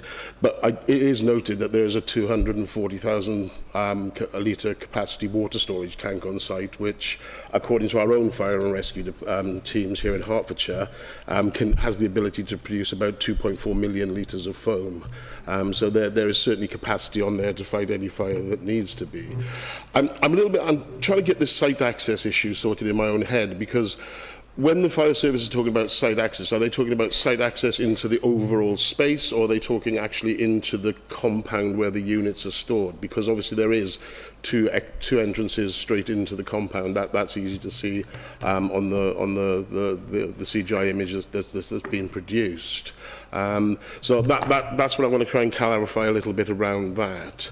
And also the decibel reading kind of thing and the noise issue that's been raised by several members. What I want to understand is, was that measured taking into account the acoustic fence, the 4-metre acoustic fence that's going to be placed around the site, or is it or not, basically? Thank you. Thank you. In terms of the fire safety point, the NFCC is very much guidance. My understanding that it just requires 2 access points into the compound rather than into the site, rather than from the public highway. But I can't be 100% on that. That's my understanding of the guidance. But in any event, Herts Fire and Rescue are not recommending refusal on the ground that it hasn't got 2 access points from the highways. And as I noted previously, we members resolved to resolution to grant planning permission for a much larger battery energy storage system not far from here, just back in August last year, that only also had 1 access point from the highway, and not a dissimilar approach to having a secondary access within the site to the compound. So we're not being inconsistent in terms of that point. In terms of the noise, I haven't got that figure set out. I think 15 decibel point that was raised. I haven't got the noise assessment in front of me, but so I can't corroborate whether that figure is correct or whether it did include the acoustic fencing. It seems to me that perhaps that's higher than what the environmental health officer was suggesting. So they're saying that normal requirements for new plant and equipment is 10 dB below the background noise, and that with the acoustic fencing and everything in place, that they'd be content that could be achieved. Obviously, the noise assessment is that worst case scenario if all the equipment's running at the same time, which is unlikely to be the case. Thank you. Thank you for that. And your reading of the access, it is my thinking on it as well. I think the Fire and Rescue Service don't have an issue with it because there are two access points into the actual compound, shall we say, where the units are stored. So thank you. Thank you. Yeah. Councillor Allen. Thank you. Yeah, this is a difficult one, I think, because in one sense, it's a set of batteries in a field and you can't see it from the main road. On the other hand, it does throw up some difficult problems, and I think the question really is which of those fall within our jurisdiction and which do not. The grey belt issue is difficult for us, because essentially, with the logic of this, you could build a nuclear power station or an enormous car factory on these fields, and as long as you leave a little bit of a gap between Radlett and Borehamwood, it's fine. Because this is essentially a football pitch-size industrial plant plonked in the middle of the countryside, and that is something which may have to, officers will consider it complies with the grey belt policies, but it's hard to swallow in many respects. I'm not particularly concerned about the safety issues because, as I said with the last BESS application, I don't think the applicants want this to go up in flames 10 minutes after they build it, so it's in their interest to make that work. However, there are niggles and wrinkles with this for harm to heritage assets, the second fire access and the noise. It is marked down on all those 3 things in the consultee responses. And I think the real question, I think, and what I'll ask about is unmet need, because the justification here is it's unmet need. The good outweighs the harm. Councillor Brisky made some very good points about embodied carbon, and that's really, although those are good points, they are outside our jurisdiction because that's government policy. By my rough calculations, if this was operating at full power, these batteries, they would last for 12 minutes. It's 100 megawatts Currently, there's nearly 7 gigawatts of battery power online. Another 1.5 gigawatts are being built, and there's planning permission for another 60 gigawatts around the country. This feels like a very small drop in the ocean. And of course, you can plug these in anywhere in the country as long as there's access to a substation. It's very hard to see why it has to go on a field near Radlett when it could go on any brownfield site anywhere in the country. It travels at the speed of light electricity. So in terms of unmet need, my question to officers is this. In terms of known capacity coming online, what proportion of that capacity is this best? I'm not in a position to answer that question. Could we call Brian Cox, maybe? He might be in a position to answer the question about the speed of light. I'm sorry, Councillor Gray, could you say that again? I think perhaps we need Professor Brian Cox to answer the issue around the speed of light and the physics. Apologies. Yes. I think we should have the answer to this question because, as Councillor Allen actually said pretty clearly, that this is one of the fundamental principles of development, that this is unmet need. So if we don't have any statistics or anything demonstrating that there is unmet need, then the whole principle of development collapses. Yes, what I'm getting at is maybe there is unmet need, but I'm not sure it's been demonstrated yet because this is a really tiny installation. In the big scheme of things, this contributes so little to UK battery storage capacity. And it's that degree of need that it's meeting, I think, is instrumental to judging whether the benefits outweigh the harms. Thank you. I think the point was I don't have specific figures for you. I think the committee report sets out at 8.3, when it's talking about the background to development, it talks about the government's desire to increase, cut greenhouse gases, sort of recognising the objectives and targets for those. What it then talks about is all the associated policies, so the Clean Power Act 2013, all the national policy guidance. What they say, they very much are saying that there's an identified need to deliver the gigawatts of battery storage capacity by 2030. And yes, this is a small scheme in relation to other, larger schemes seeking to approve across the borough and, more widely in the country. But it's quite clear in terms of government policy that there's a need for these sort of developments. How big or small they are, I don't think it should be relevant because the need is demonstrated. And when you look at appeal decisions for best proposals, it's quite clear within those that the battery energy storage to support renewable energy is given significant weight. Has there been an appeal for 100 megawatt installation? Yeah, I haven't interrogated all the appeals, but on the appeal decisions I have viewed, so maybe up to 10, there's the need for the development has never been questioned, regardless of the scale of the development. Thank you. Councillor Richards. Councillor Brisky.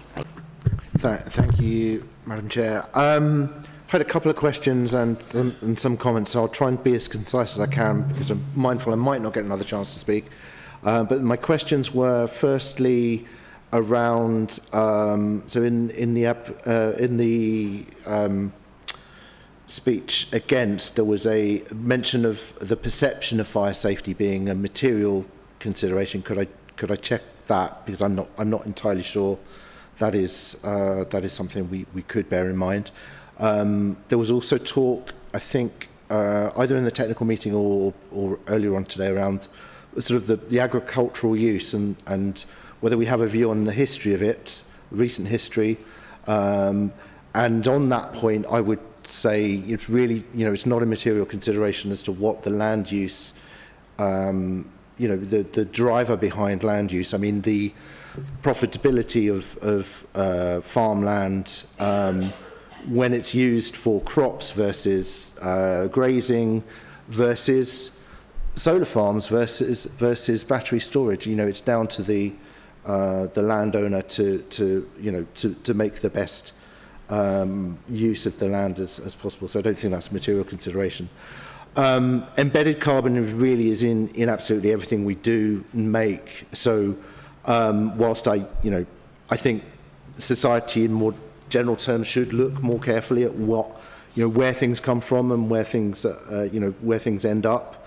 Again, EV cars are increasingly in use. Do we interrogate where the batteries in the EV cars are being manufactured? I'm not sure. We talk a lot about rooftop on brownfield sites, rooftop solar on brownfield sites. Without battery storage, you can put as many rooftop solar panels on buildings as you like. Without battery storage, it is not effective. We do need that battery storage. And the other thing I wanted to pick up on brownfield versus green belt versus grey belt, when you think about fire safety, we don't want, if there is a risk, a big risk of fire safety, and increasingly since 2018, the failure rates of BESS has come down. There are concerns around putting fires out when they start, but I'd rather that we didn't have a BESS in the middle of a residential area. Even if we did have the brownfield land, we don't. I would rather it was manageable, slightly away from the residential areas. It's never going to be in the middle of the countryside, for access reasons. So at the moment, I do understand the concerns residents have, but I do see the need, and we can only judge the application that's in front of us. So, we can't be sort of demanding a different sized, energy a gigawatt here. So, I'm increasingly coming around to this. That when the time is right, I would be willing to propose that we accept officer recommendations, but appreciate others might have things to say as well. Thank you very much, sir.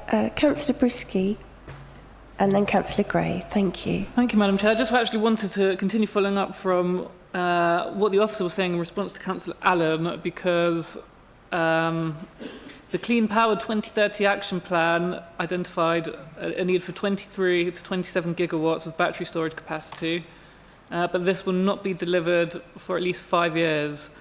And if what Councillor Allen said, I believe he said there's 60 gigawatts capacity already with planning permission, then that would represent an oversupply, and having too many batteries would be disastrous for the environment given the embodied carbon that they carry. So can we clarify that?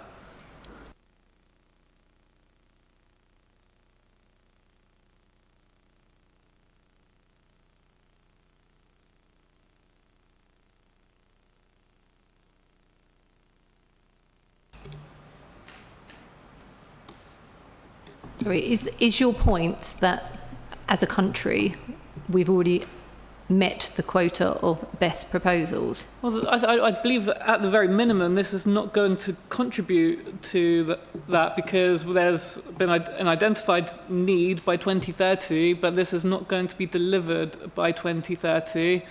And yes, as a country we potentially have already met that need. Also, I would like to ask another question in response to Councillor Clapper's question in terms of the disposal of the batteries, and I would like to ask if we could strengthen the decommissioning condition to insist that the applicant gives us a detailed plan on how they intend to dispose of the batteries. Thank you, that's helpful. Thanks for the clarification.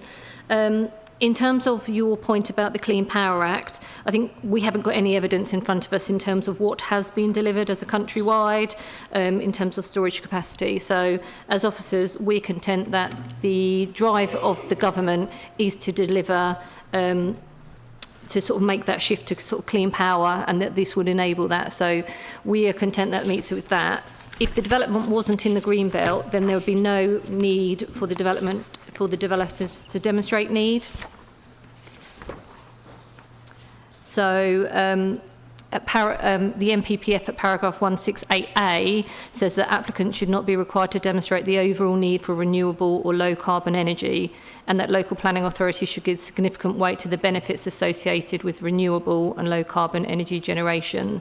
So yes, there needs to be a demonstrable unmet need in terms of your green belt, but more widely, the government's quite clear in terms of these proposals should be, they are required. We should be give significant weights to the benefits of energy security.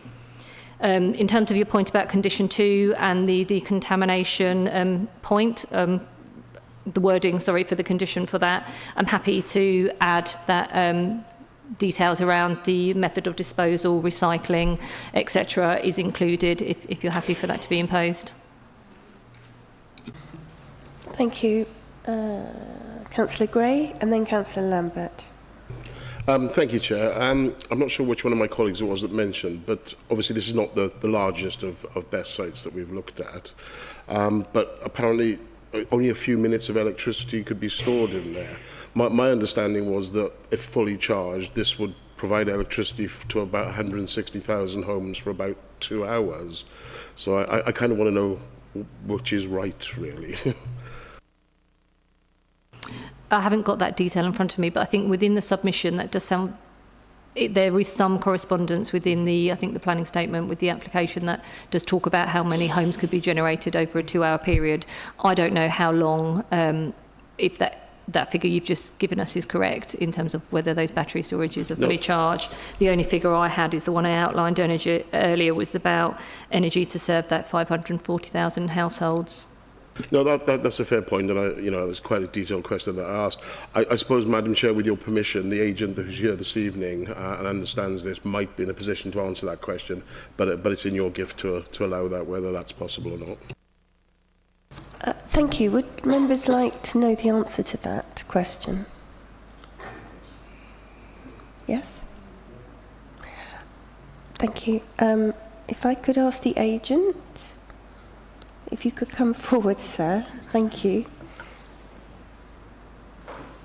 A member of the committee has a question around the amount of electricity that can be stored, I believe. Thank you. Thank you. It's just that there seems to be a bit of ambiguity about it not being one of the largest kind of best sites. And I think one of my colleagues mentioned that it only will store enough power for a few minutes. But equally, my understanding is it would fully charged, it would probably power 160,000 houses for the best part of 2 hours. And I want to kind of find out where we are on that, if we could. So that's based on the ability for the battery units to discharge their full cycle within 2 hours. So that's 100% to zero in that. Reality, that's demand won't happen all at once. That's just an example of how it will be discharged completely. With sorry, I've got the.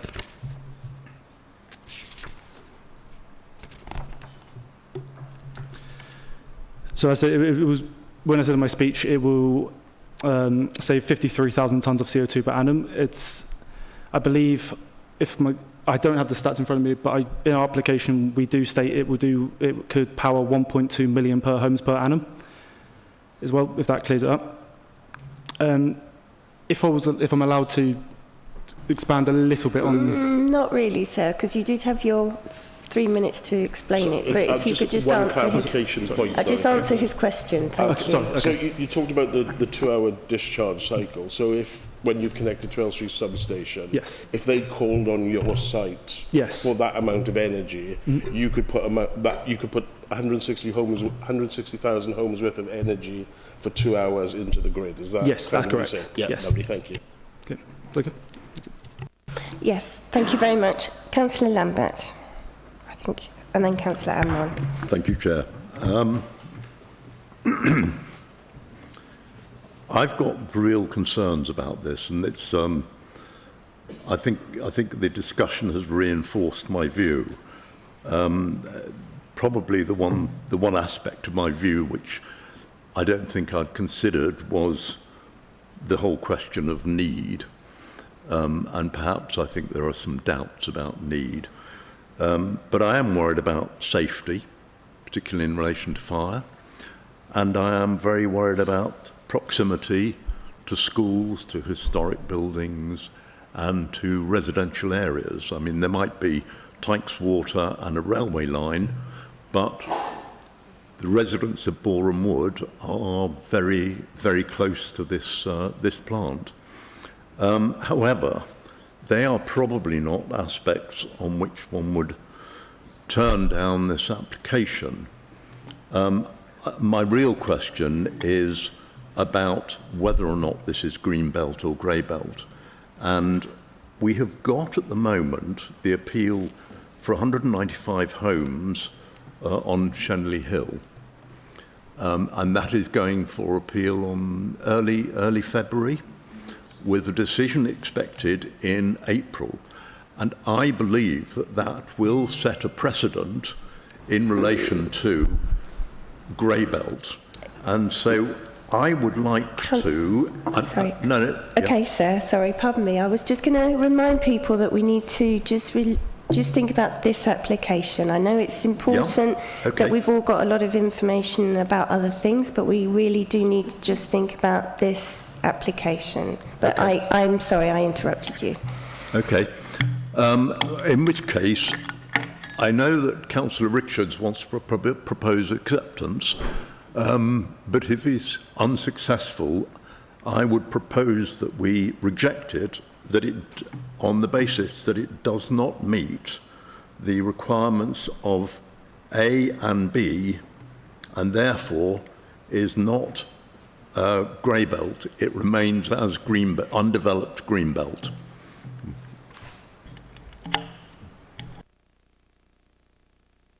I'm just going to check with the planning experts your suggestion. One moment.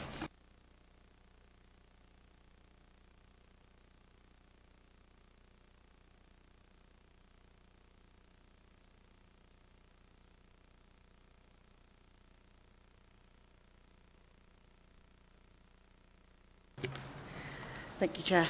I'm going to get near, although I've got a loud voice, so that's fine. Officers are content that the site is grey belt and have done that assessment. What we haven't done is a very special circumstances assessment if members don't believe it's grey belt, but that would be required. In terms of the reference to Shenley Hill, that is a completely different site and has a separate assessment. And I don't think every site is considered on its individual nature, so I don't think because you don't believe one site is grey belt, that would rule out all other sites.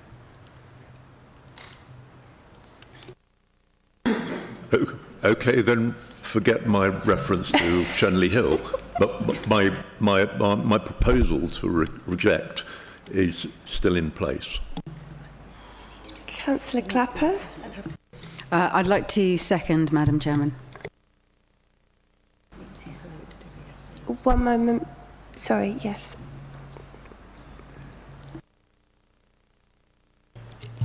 Thank you. An assessment hasn't been done on the green belt, so we have to do that. So I would recommend to members that is deferred, so that that can be looked at. Because the assessment hasn't been carried out, we can't refuse it. That's my recommendation. Yeah, Councillor Amron, sorry, I did say he could speak. Yeah. Ladies and gents. Thank you, Chair. Yeah, this seems to be could potentially go either way this evening. I still have a few concerns around safety in my professional life. I'm dealing with people's health and well-being daily, and risk management and even risk assessments on top of risk assessments. I've got one question which hopefully Lisa can answer, but if not, if yourself, Chair, would allow the agent to answer very quickly, that would be great. I understand, obviously, with these types of sites that, there is continuous electronic monitoring, but as I do have in health and social care with certain things, but there's nothing better than doing actual physical inspection. So how regularly would the site be physically inspected, like daily, weekly? And regardless of your answer, I actually would agree with Calvinda that and I was thinking of putting out there that we should possibly defer this to get further information.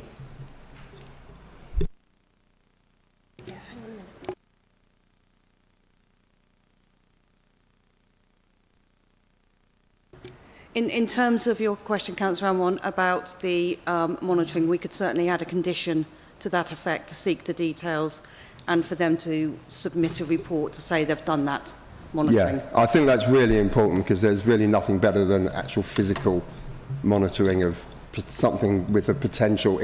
Yes, I know that these types of fires are very rare. I mean, apparently we have less of these types of fires in the UK than we do anywhere else in the world, but nonetheless there is a potential risk to life. Sorry, just to be clear, so the application is submitted with that outlined battery safety management plan. That does set out sort of about the equipment, and they do say that they're supported by 24/7 remote monitoring. So there is remote monitoring. I see your point is more about physically coming around and checking, but that remote monitoring is happening 24/7, and as I sort of explained, they can isolate individual batteries if needed. We're happy perhaps to put it on condition 20 regarding sort of details of sort of how that monitoring would be undertaken would be helpful.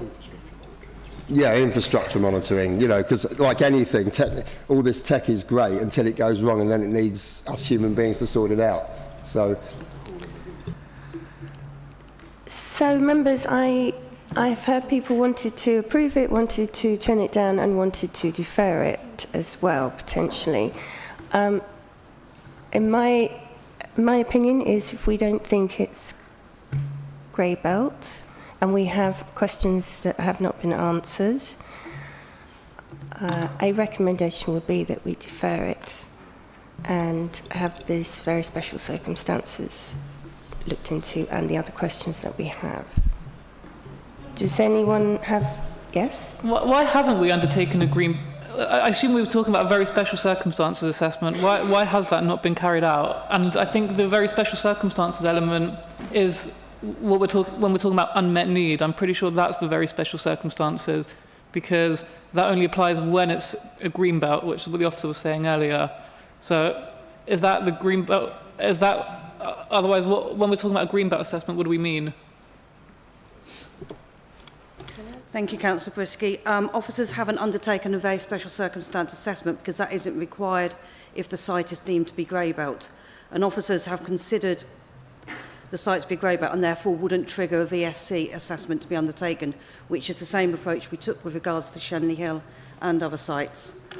But for Shenley Hill, officers did undertake that assessment before coming to committee. Yes, But I assume in this case, we're talking about the unmet need being the very special circumstances. Indeed, and as I remember it, we deferred it so that that assessment could be done. So my suggestion is that we do that again and we defer this so that assessment can be done.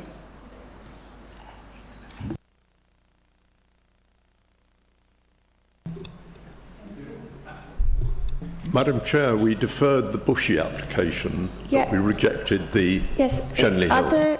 I'm just explaining, whilst we're trying to just think about this one and not others, if we need the green belt versus grey belt decision to be made more substantially and we have questions we have not had answered, I would suggest we defer it. Sorry, Madam Chair, the grey belt question, I think, has been resolved by all members. It is now about whether there's very special circumstances, which is what officers haven't assessed. Okay. So, firstly, it should have been assessed, but then secondly, I believe the assessment would come down to unmet need, which is what the NPPF talks about. And I think members are now starting to form their own views on whether there's unmet need or not. I would recommend that the assessment is carried out so that if there is an appeal, our chances of success are better. It's difficult to refuse it on those grounds when that assessment hasn't been carried out by the planning officers.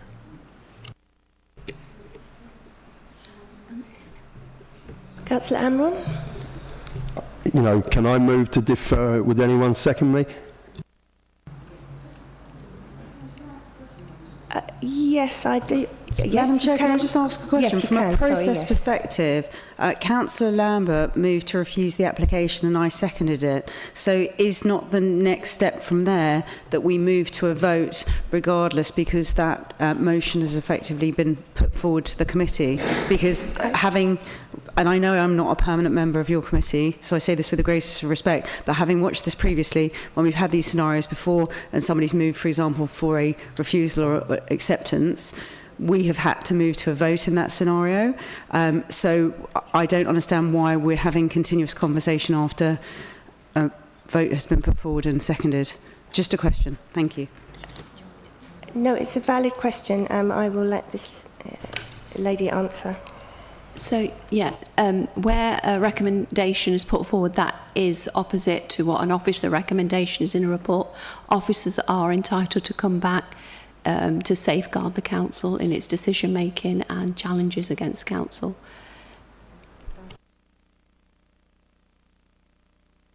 Yes, Councillor Kaza. Since we are talking about long-range planning, as of now, we don't have any shortage of power in this country. By 2030, we're going to have serious shortages because if quite a few of our nuclear plants, which are aging, will be shut down.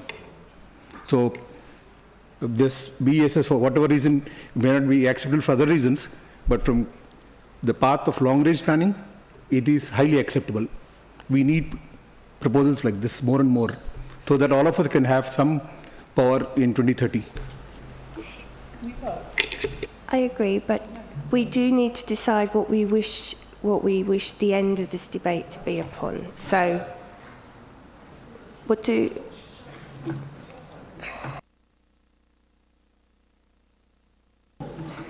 So, Councillor Lambert proposed to reject it, and Councillor Clapper seconded it. Can I please ask you what grounds you wish to refuse it on, and then we will vote on it. Yes, Councillor Lambert. I don't believe that it meets the criteria of being grey belt. Specifically, I think that this land is high performing in terms of A and B. Is that the one? I'm just trying to find it. Madam Chair, sorry, point of order. We can't assume, because it hasn't been tested as greenbelt. So therefore I cannot support a refusal. Deferral, it may be the way forward, but you can certainly not assume that it's greenbelt when the test hasn't been done. Thank you, sir. Yes, one moment.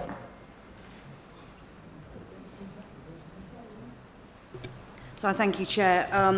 As my colleague Calvinda said, officers obviously have the opportunity to come back once a reason for refusal has been proposed, and I do that just to protect the council, and we refer members to the debate we had with regards to Shenley Hill, and we've also had appeal decisions at Skye and also Longview that talks about how to assess grey belt.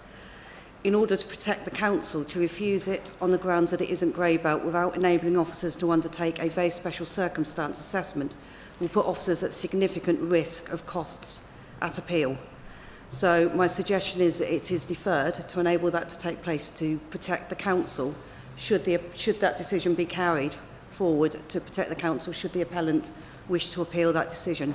But I also would say that that would give us that opportunity to seek answers to some of those additional questions that weren't proposed at PTM, and we unfortunately didn't have the answers for, to help inform officers should this come back to committee, such as those that were answered by Councillor Amron, and also potentially how many houses it can generate in those 2 hours, and what the unmet need is in the country. Yes, Councillor Clapper.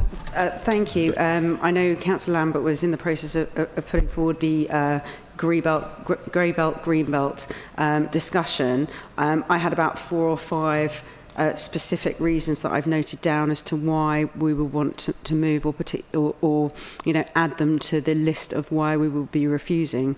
So if the officers are saying that we would need to defer the application, does that mean that you would be deferring it only on the basis of that one discussion point, or I think all we can grounds, would you be looking at the entire application again and allowing the opportunity for all measures, including safety, noise, fire contaminants, entrance to the site, highways, etc., to all be considered within that next discussion? In essence, Councillor Yes. Clapper, the application, if it was returned, would have to be considered, as it has been now, with all matters to be debated and considered, plus the additional information. So it would enable all those discussions to take place.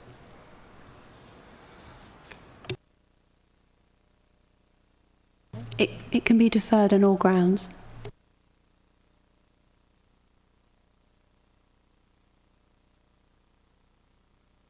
Yeah, the recommendation first. We need someone to propose a recommendation. Someone needs to make a recommendation. Yes, Councillor Sussman? Thank you. Sorry, just procedurally, because I am really confused. Let's just say hypothetically, in this scenario, we were to vote for it and that was refused because the votes went through. Would we just move on then? What would happen? Another recommendation will need to be proposed. So if then, that scenario, a proposal was for... Sorry, am I boring you? Another scenario, like we went for refusal, not for deferring. How can this work? It's just like we feel that at every juncture we're just hitting brick walls. Can I ask a question for clarification? Yes, of course. Because, you know, originally Councillor Lambert put forward a request for deferral. I seconded that. Are you saying that to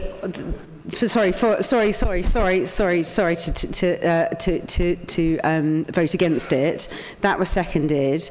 Are you saying that from the officer's perspective, we are not allowed to take that vote and we only have the option to defer? Is that what you're saying or what you're recommending? I just need to kind of understand. You can, as I understand it, and I will allow the legal people to say, you can say you want to reject it and you can second it. But we need a valid planning reason to do that. Right.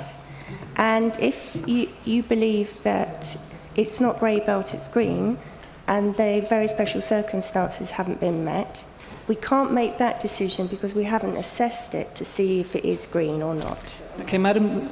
Yes, so that's why I allow more... Excuse me, while I finish. Thank you. I've let you speak.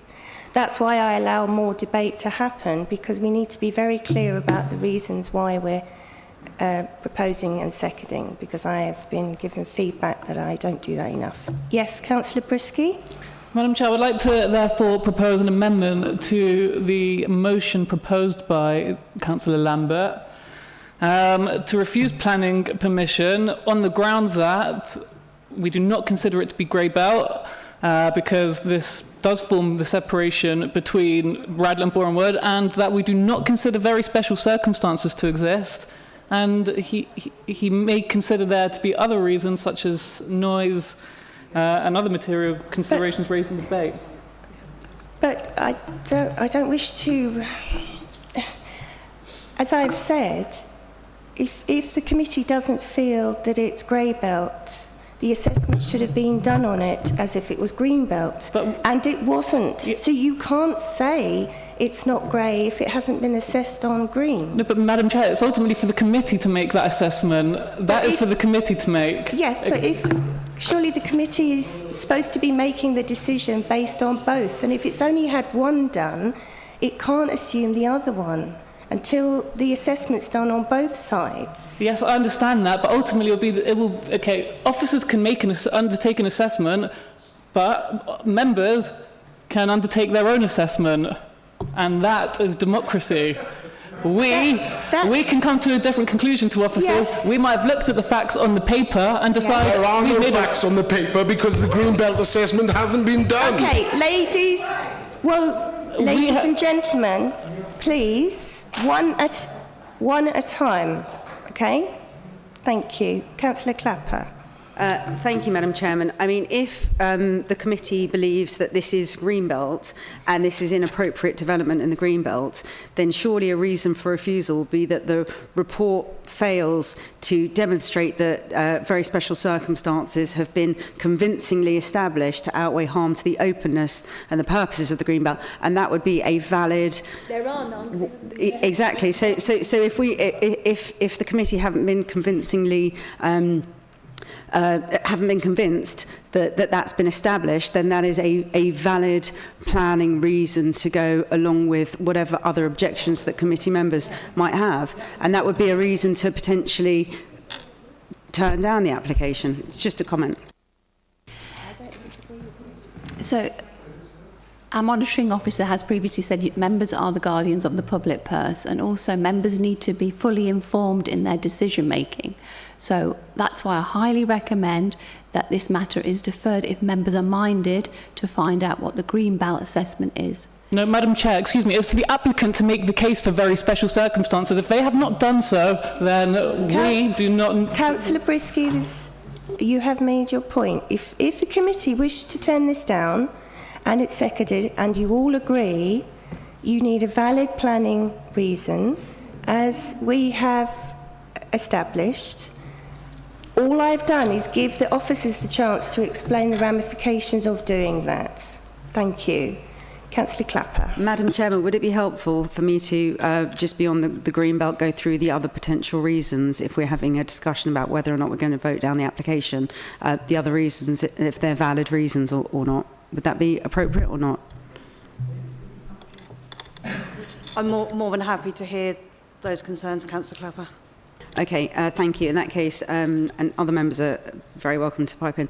Second is the insufficient assessment of residential amenity impacts in terms of noise. It doesn't. The application doesn't demonstrate that operational noise will protect the amenity of nearby sensitive receptors. Predicted noise levels exceed existing background levels, with mitigation reliant on post-approval conditions and complaints-based enforcement rather than a fixed evidence design solution. Next point: public safety and emergency response concerns unresolved. The proposal does not adequately address fire safety and emergency access in accordance with recognised UK guidance for grid-scale battery storage. Key matters include access from the public highway, unit spacing, technology choice, and emergency planning remain unresolved or deferred despite proximity to homes and schools. Inadequate consideration of sensitive receptors, the failure to identify and assess all sensitive receptors within a 1 kilometre radius, despite specific advice from the Fire and Rescue Service, undermines the ability of the committee to properly assess risk, public safety and planning balance. Pollution and contamination risk not robustly addressed. The report places undue reliance on drainage features to manage fire-related contamination without demonstrating that worst-case fire water volumes and airborne pollution pathways can be safely contained, posing potential risk to groundwater and surrounding land uses. And lastly, well, this is about my Elstree aerodrome point, decision-making based on incomplete or unclear consultation evidence. The presentation of consultee responses, particularly in relation to the aerodrome, lacks clarity and risks overstating the level of comfort or endorsement received, weakening the robustness of the decision-making process. So on those 6 points.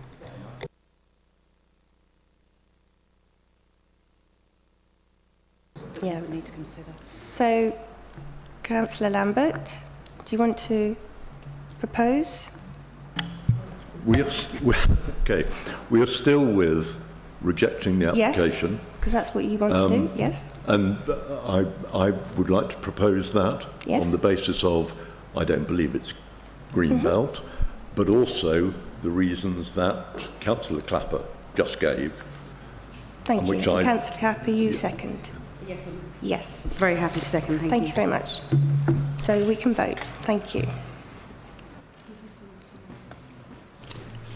Okay, so the deferral is on the grounds as no, set out. it's not a deferral. It's saying incorrectly, sorry.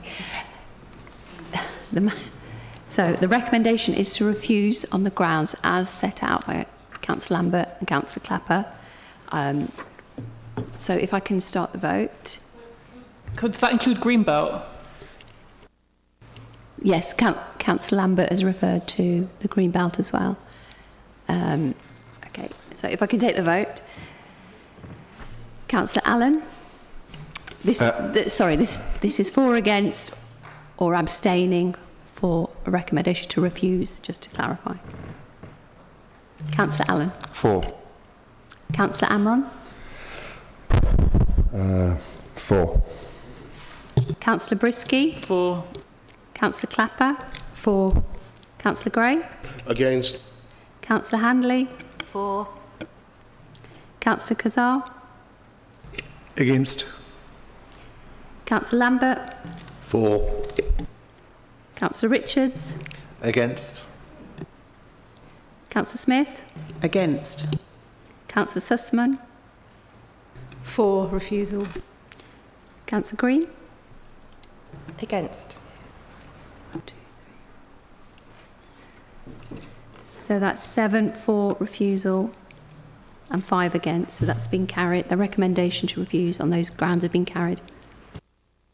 Thank you. Would it be helpful for me to email through my reasons? I'll type my... I should think so, thank you. Who shall I send them through to? Shall we have a 5-minute break? Thank you.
which is 24/0748/FUL Elidani Farm.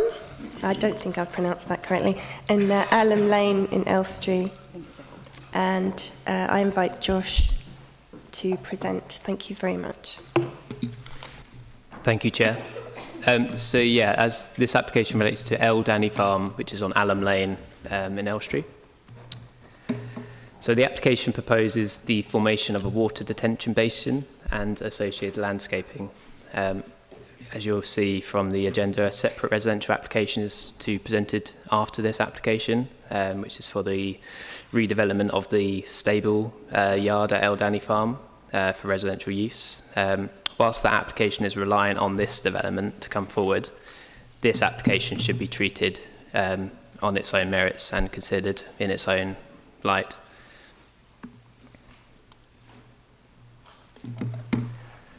So I've just shown you the site location plan here with an aerial image just to highlight some of the key constraints around the site. So you can see this is El Danny Farm stables and some of the storage barns associated with the stables. Those are outside this application boundary. This application boundary includes some of the land surrounding the stable buildings and also includes the existing menages on the site and the agricultural land to the rear of the stable block. Just to highlight some of the constraints, so you've got the Elstree Conservation Area, which is obviously mainly up in Elstree High Street, but it does extend down Elstree Hill North. You do have an area of TPO trees, but those are actually, they're in this part of land here, so mostly outside the red line, and those aren't affected by the proposal. You've got Cemetery Road running adjacent to the site here, and there is a public right-of-way footpath 6, which extends along here, which is adjacent to the site boundary. I've just included a few photographs here, just to give you sort of a broad idea of what the site looks like. So picture A is looking southwest up the public right-of-way, so towards Elstree Hill North. Picture B is within the Menage area, so you can see it's just sand. And image C is one of the agricultural fields where the detention basin is proposed. So this is a relatively high level strategy illustration just to show you the broad drainage strategy for the site. So as set out in the committee report, the proposed development includes the creation of a drainage detention basin on land surrounding the farm. This sort of gives a high level version of that. So the green areas on the plan show the basins, which would be the predominant areas for holding water in heavy rainfall events. The yellow areas are sort of lowered ground, which create diversion channels for the water. And the blue area, you can see here, is a swale to connect those basins to the diversion channel. These are some sections just to show you the level changes. So you can see this area here unaffected. However, the blue line shows where the existing land level is in the areas which would be decreased, and the red line shows where the land level would be reduced to. So depths would typically be between 0.1 and 0.5 metres, so pretty minor depressions really. The sort of main basin areas would be up to about 0.76 metres, so again relatively minor in depth. And the banks of those basins would be about 1 in 3, so relatively shallow to ensure safety. Sorry. So this plan just shows you the landscape strategy for the site. You can see that the menage areas to the west of the stables have been removed, and the whole site would be landscaped and comprise green infrastructure. So the landscape strategy includes native tree planting, shrub and perennial planting throughout the site, meadow grassland and native hedgerow. So you can see this lighter green is broadly where the lowered ground would be. These areas are sort of higher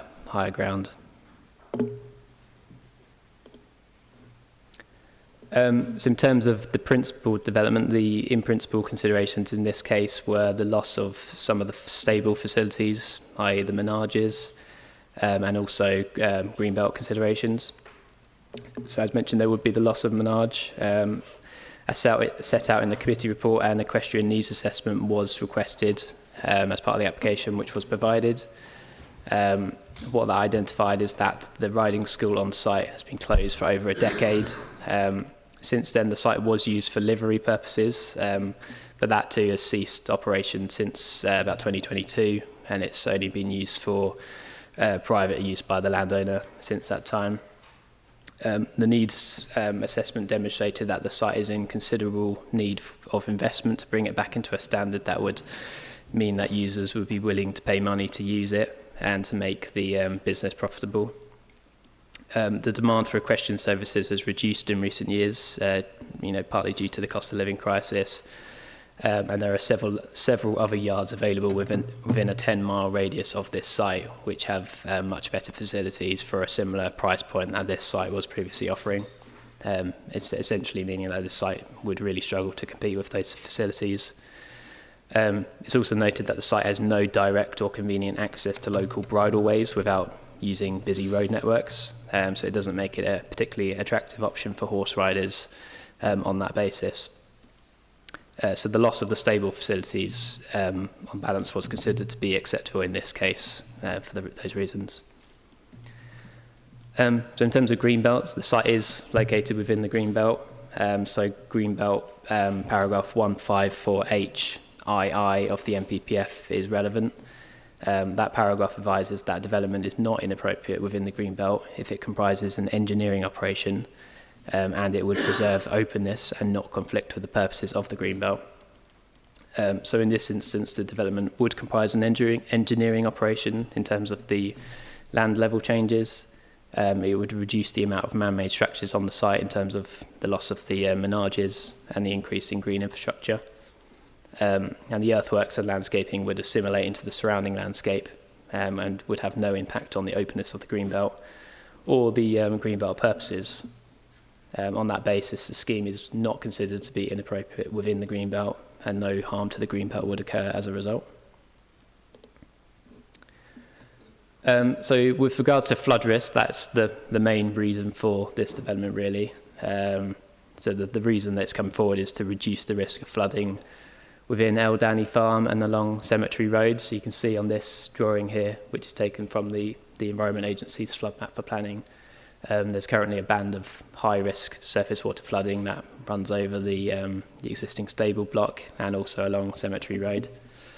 The proposed works would essentially redirect and manage the flow of surface water to reduce that level of risk at Eldani Farm and Cemetery Road.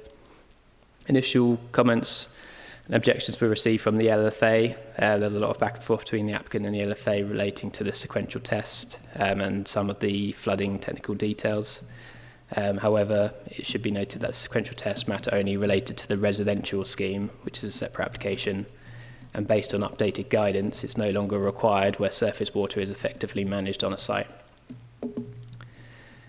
In order to expedite the review of the applications, an independent drainage engineer was instructed to consider both applications against the national policy and technical requirements, and amendments were made as a result of that consultation process. Further to those amendments being made, the scheme is now acceptable from a flood risk perspective and will reduce the risk of flooding to Eldani Farm and Cemetery Road as intended. You'll see at the end of the committee report a series of conditions are recommended to secure further details of the drainage strategy. So this is a skim over some of the other matters which are considered within the committee report in terms of character and appearance, landscape and heritage assets. There would be an increase in green infrastructure and landscaping across the site, and there would be no adverse impact to the character and appearance of the area or heritage assets such as the nearby Elstree Conservation Area. There'd be no impact to residential amenity or living conditions given that there's, these are just minor depressions in the ground, there's no dwellings that would be impacted. There would be a partial loss of tree group G1, which is that L-shaped row of conifers which within the site, but those trees are low quality and there'd only be a partial loss. And as you would have seen on the landscape strategy plan, there will be extensive tree planting throughout the rest of the site to offset that minor loss of trees. Further details of that would be secured through the landscaping plan as well. In terms of biodiversity, there would be a significant net gain of over 54% in habitat units and over 1,164% in hedgerow units across the site. So Herts Ecology have advised that's a significant on-site gain.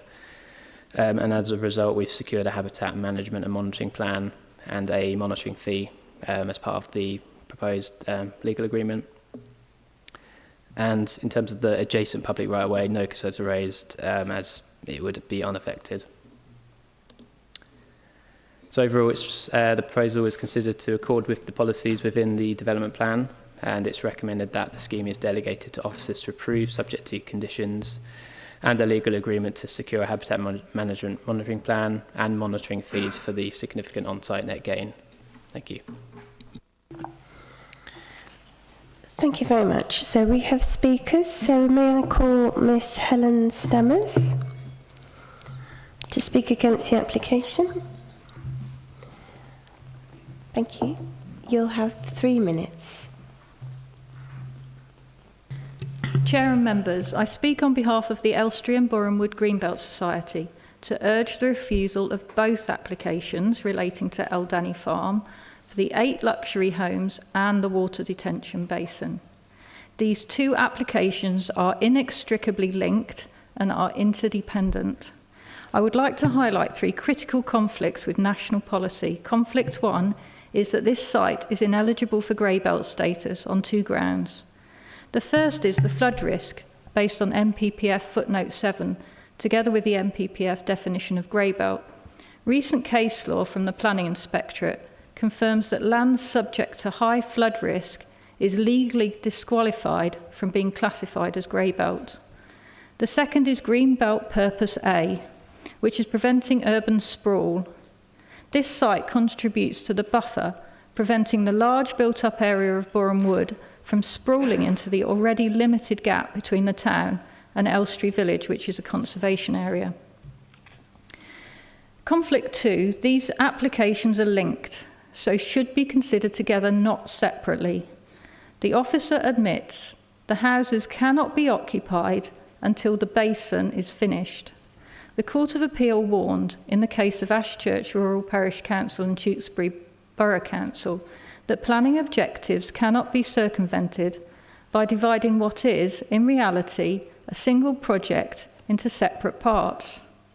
Combined, this is a major development of 1.5 hectares, triggering the golden rules of the current MPPF, which require 50% affordable housing, whereas this scheme offers none. Finally, conflict 3. The site is at high risk of surface water flooding. National policy requires that new homes be steered to areas with the lowest risk of flooding first. This is the sequential test. You must first prove there are no safer sites available in the borough before resorting to heavy engineering to fix a high-risk one. We all know the flooding issues on Allam Lane. The officer saying checking for alternative sites is not needed with the proposed basin, we believe is a misinterpretation of NPPF policy.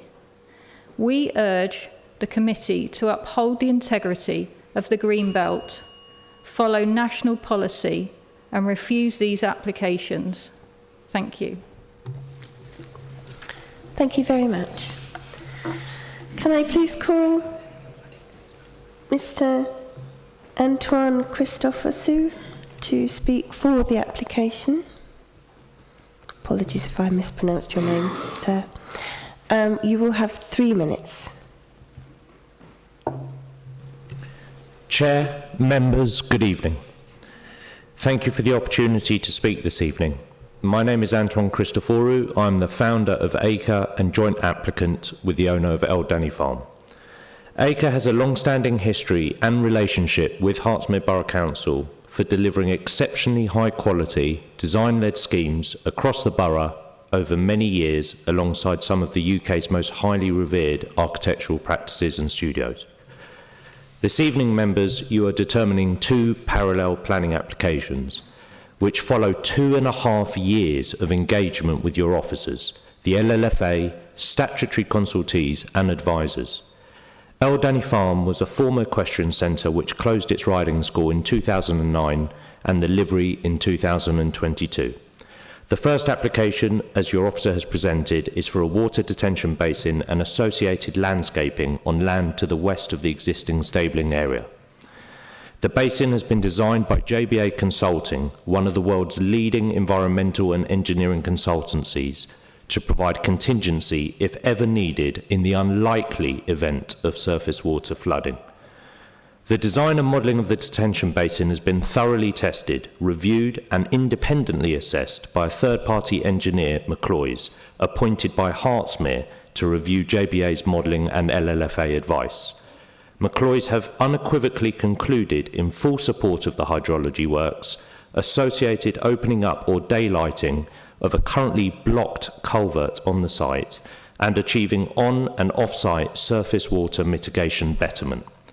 The proposed water-compatible development is not inappropriate in the Greenbelt in accordance with exceptions criteria in para 154H, and it will remove the risk of surface water to the existing stabling and yard, and with substantial new planting will result in significant biodiversity net gains of 54% in area habitats and 1,164% in hedgerow habitats.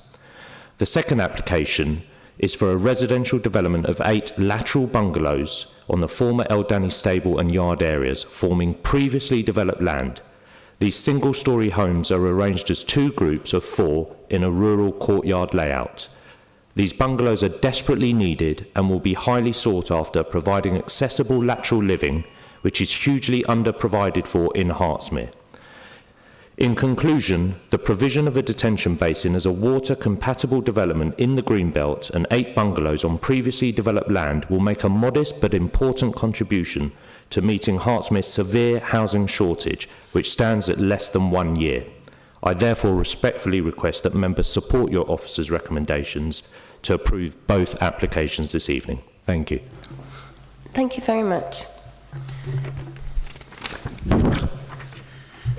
I now call Mr. Harvey Cohen as community advocate to speak against the application. You'll have 5 minutes. Thank you, Chair. Members tonight are being asked to take a very significant decision about a substantial piece of engineered infrastructure in the Greenbelt in advance of and in practice in support of a contentious housing proposal on the same land at Eldani Farm. This application does not stand on its own merits, and that is the fundamental problem before us tonight. The officer report itself records neighbour concerns that this basin appears to be trying to mitigate the known local flood problem for the original housing application and can only be viewed as an enabling development to facilitate the delivery of the housing scheme. Members should note that both applications are on tonight's agenda, one after the other.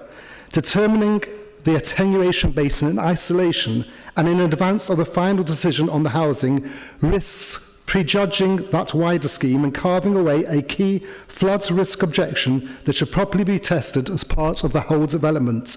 In reality, this is a piecemeal approach to a single development concept, and it weakens your ability to consider cumulative greenbelt, drainage and amenity impacts in the rounds. Members are all aware that Alum Lane already seriously floods. This is not abstract modelling, it is the lived experience for residents of Hertsmere, road users and those accessing Elstree Hill North and the cemetery. This is the main road in and out of Elstree and Boreham Woods. Officers confirm that parts of the site are at high risk of surface water flooding, and this proposal relies on diverting an ordinary watercourse, constructing a detention basin and managing flows through culverts, inlet screens, bunds and engineered land levels. So this scheme does not address a benign situation, it intervenes in an already fragile system. Members should be clear that the Leeds Local Flooding Authority, the LLFA, did not initially support this scheme. They've raised repeated concerns about the lack of a proper sequential approach, the assumptions within the hydraulic modelling, uncertainties over the land levels and the condition and capacity of the existing culverts, to the point where an external drainage consultant has had to be brought in to mediate. Even now, approval depends on a raft of highly technical pre-commencement conditions, including final diversion design, inlet blocking resilience, construction phase drainage controls, and a long-term maintenance and management regime. Members are therefore being asked to approve the principle of a complex engineered system before the final details that determine whether it actually works. For residents along Allam Lane, Elstree Hill North and the cemetery access, the question is straightforward. Who will be legally responsible for inspecting, maintaining and funding this system in 10, 20 or 40 years' time? And what happens if they do not? Screens block, culverts split up, management companies change. If the modelling assumptions are wrong or maintenance fails, flood water will not stay within this red line boundary. It will go where it always goes, onto Allam Lane and surrounding land. Approving this infrastructure without an absolutely robust, enforceable and demonstrably funded long-term management solution risks transferring the floods risk rather than resolving it, contrary to our floods risk policy. Policy requires greenbelt development to be genuinely compatible with openness and rural character. This proposal removes an established equestrian use and replaces it with a sizable engineered detention basin, regraded landforms, culvert works, headwalls and access tracks, and permanently managed landscaping controlled by conditions and legal agreements. Members are entitled to conclude that this level of engineered intervention and the loss of a functioning rural use does amount to encroachment into the countryside, not preservation of it. And the biodiversity net gain, members, this is an open greenbelt site. The BNG is fictitious and not needed. It is only being provided to enable the next application of homes in the greenbelt. Taken together, the prematurity of this enabling application, the unresolved LFA concerns and reliance on conditions, the long-term flood risk uncertainty of Allam Lane, and the harm to the greenbelt character and rural use, the balance of material considerations do not safely support approval. Members are being asked within the same meeting to approve the drainage infrastructure first and the housing layout second, even though the basin design, the hydraulic modelling and biodiversity proposals have been developed as one integrated package. My request is simple, that we refuse the application so that because these two applications should be taken together. They are part of a single project, and the officer admits the houses cannot safely be occupied until the floods basin is completed. As we said, the Court of Appeal clarified the law in this case. They warned that planning objectives cannot be circumvented by dividing a single project into separate parts. Please look at this carefully. Thank you. Thank you very much. Officers, do you have any comments before I ask members? No. I would, under Council Procedure Rule 13, I would like to propose a motion without notice, please. I would like to propose that we take the next presentation on the next agenda item and discuss both items together, given that the two applications are intrinsically linked. I shall ask if that's acceptable. It's more about whether it's seconded. Yes. Thank you.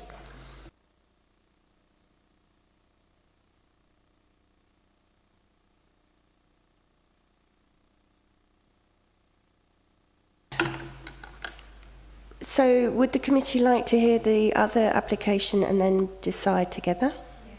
Yes? Right, let's do that then. Right, so we will hear now 5C,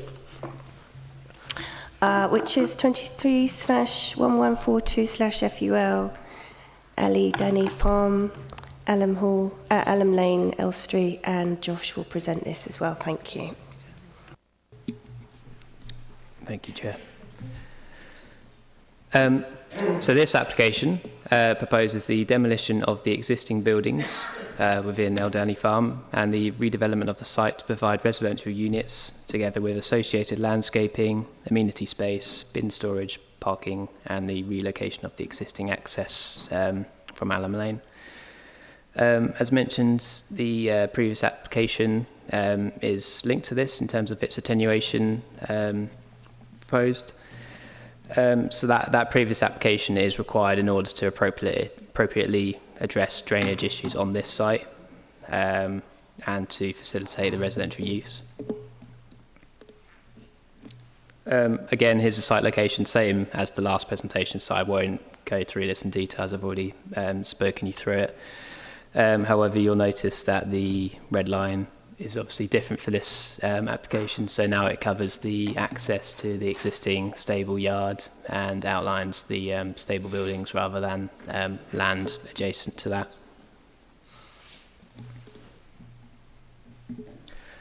I've included some photos just to give you some further views of this site, predominantly the actual stable blocks this time. So these are some images from Alum Lane looking towards Eldani Farms. You can see the existing access here, some of the existing stable buildings and the land either side of the access track.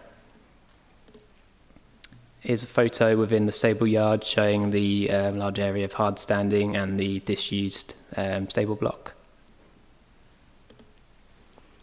Is a large barn within the site which is used to store hay and other equestrian supplies. You can also see some of the other outbuildings which are ancillary to the former use of the site.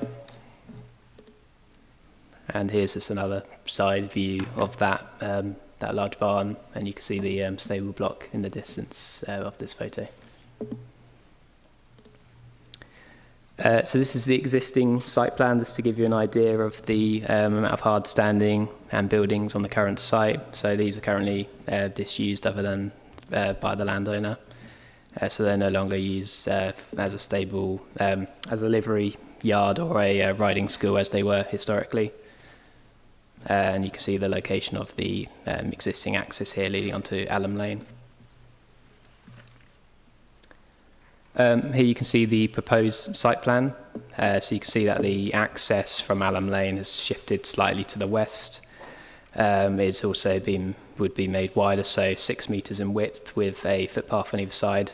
There would be 8 bungalows arranged in 2 sets of 4, as you can see here, creating sort of informal courtyard arrangements in each group of 4.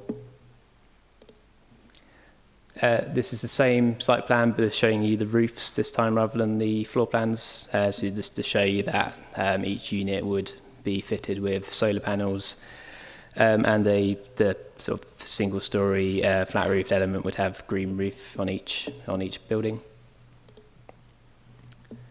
This drawing and section just shows you the landscape strategy for the residential site. So it would be heavily landscaped. It would utilise permeable materials such as grasscrete. It would have rain gardens and rills to manage the movement of water through the site. It would also feature meadow grassland, native trees, species-rich hedgerow throughout the site, as well as those green walls and green roofs that I mentioned previously. And a detailed landscaping plan would be secured by condition, which would be informed by the strategy, and that includes a requirement for biodiversity enhancements across the site, such as swift bricks and other bird bricks and that sort of thing. So here are some elevations and floor plans of one of the bungalows. So as you can see, they would have a contemporary design.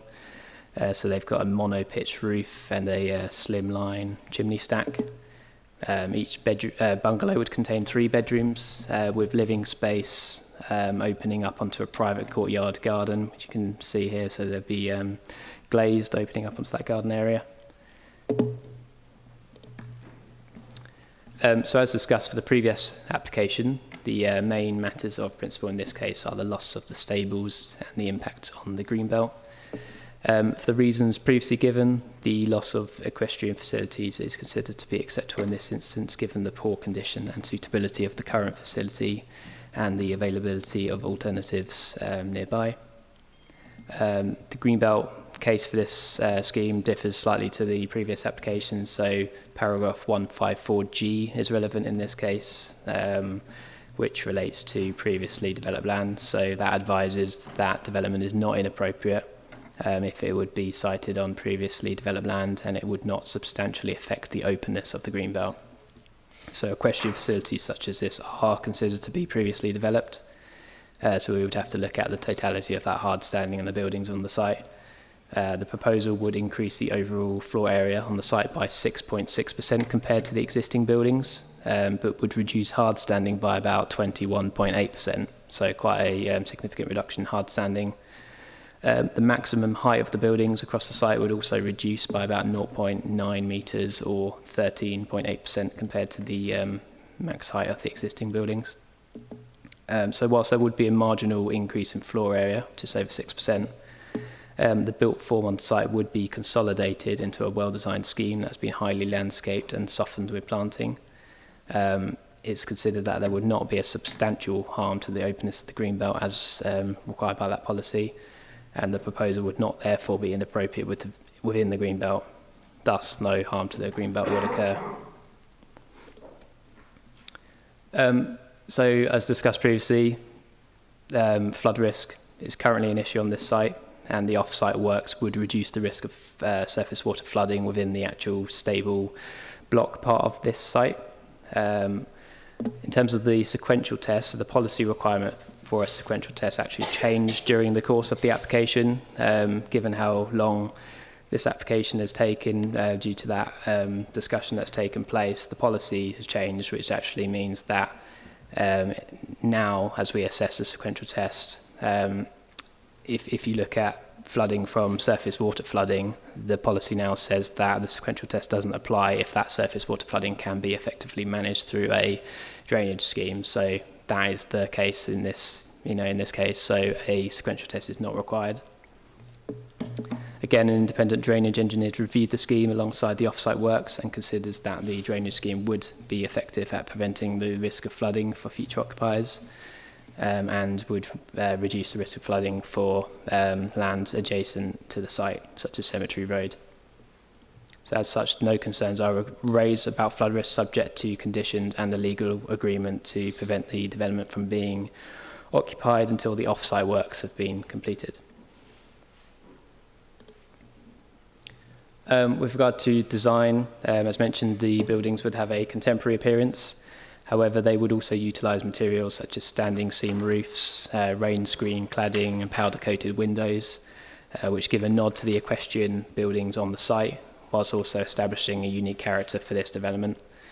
The buildings would be of a modest scale, sitting comfortably in the landscape at a lower height than existing structures on the site. The strong landscape design for the site would further assist with assimilating the development into the wider landscape. Our heritage advisors have also reviewed the scheme and had advised that there would be no impact on the setting of the Elstree Village Conservation Area. So this is just a visualisation that was submitted with the application, just to give you an impression of how it could look. Just to note, since this CGI was submitted, they've actually reduced the height of the buildings, which isn't reflected here. So the actual ridge height would be slightly lower for these buildings, but this gives you a sort of broad impression of how it could look.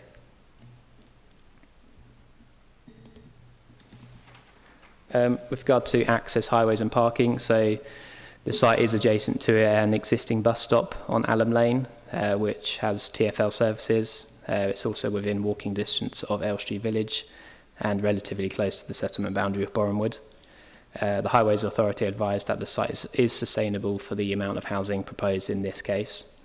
The access would be shifted slightly to the west, as I've mentioned, and widened with footpaths on either side.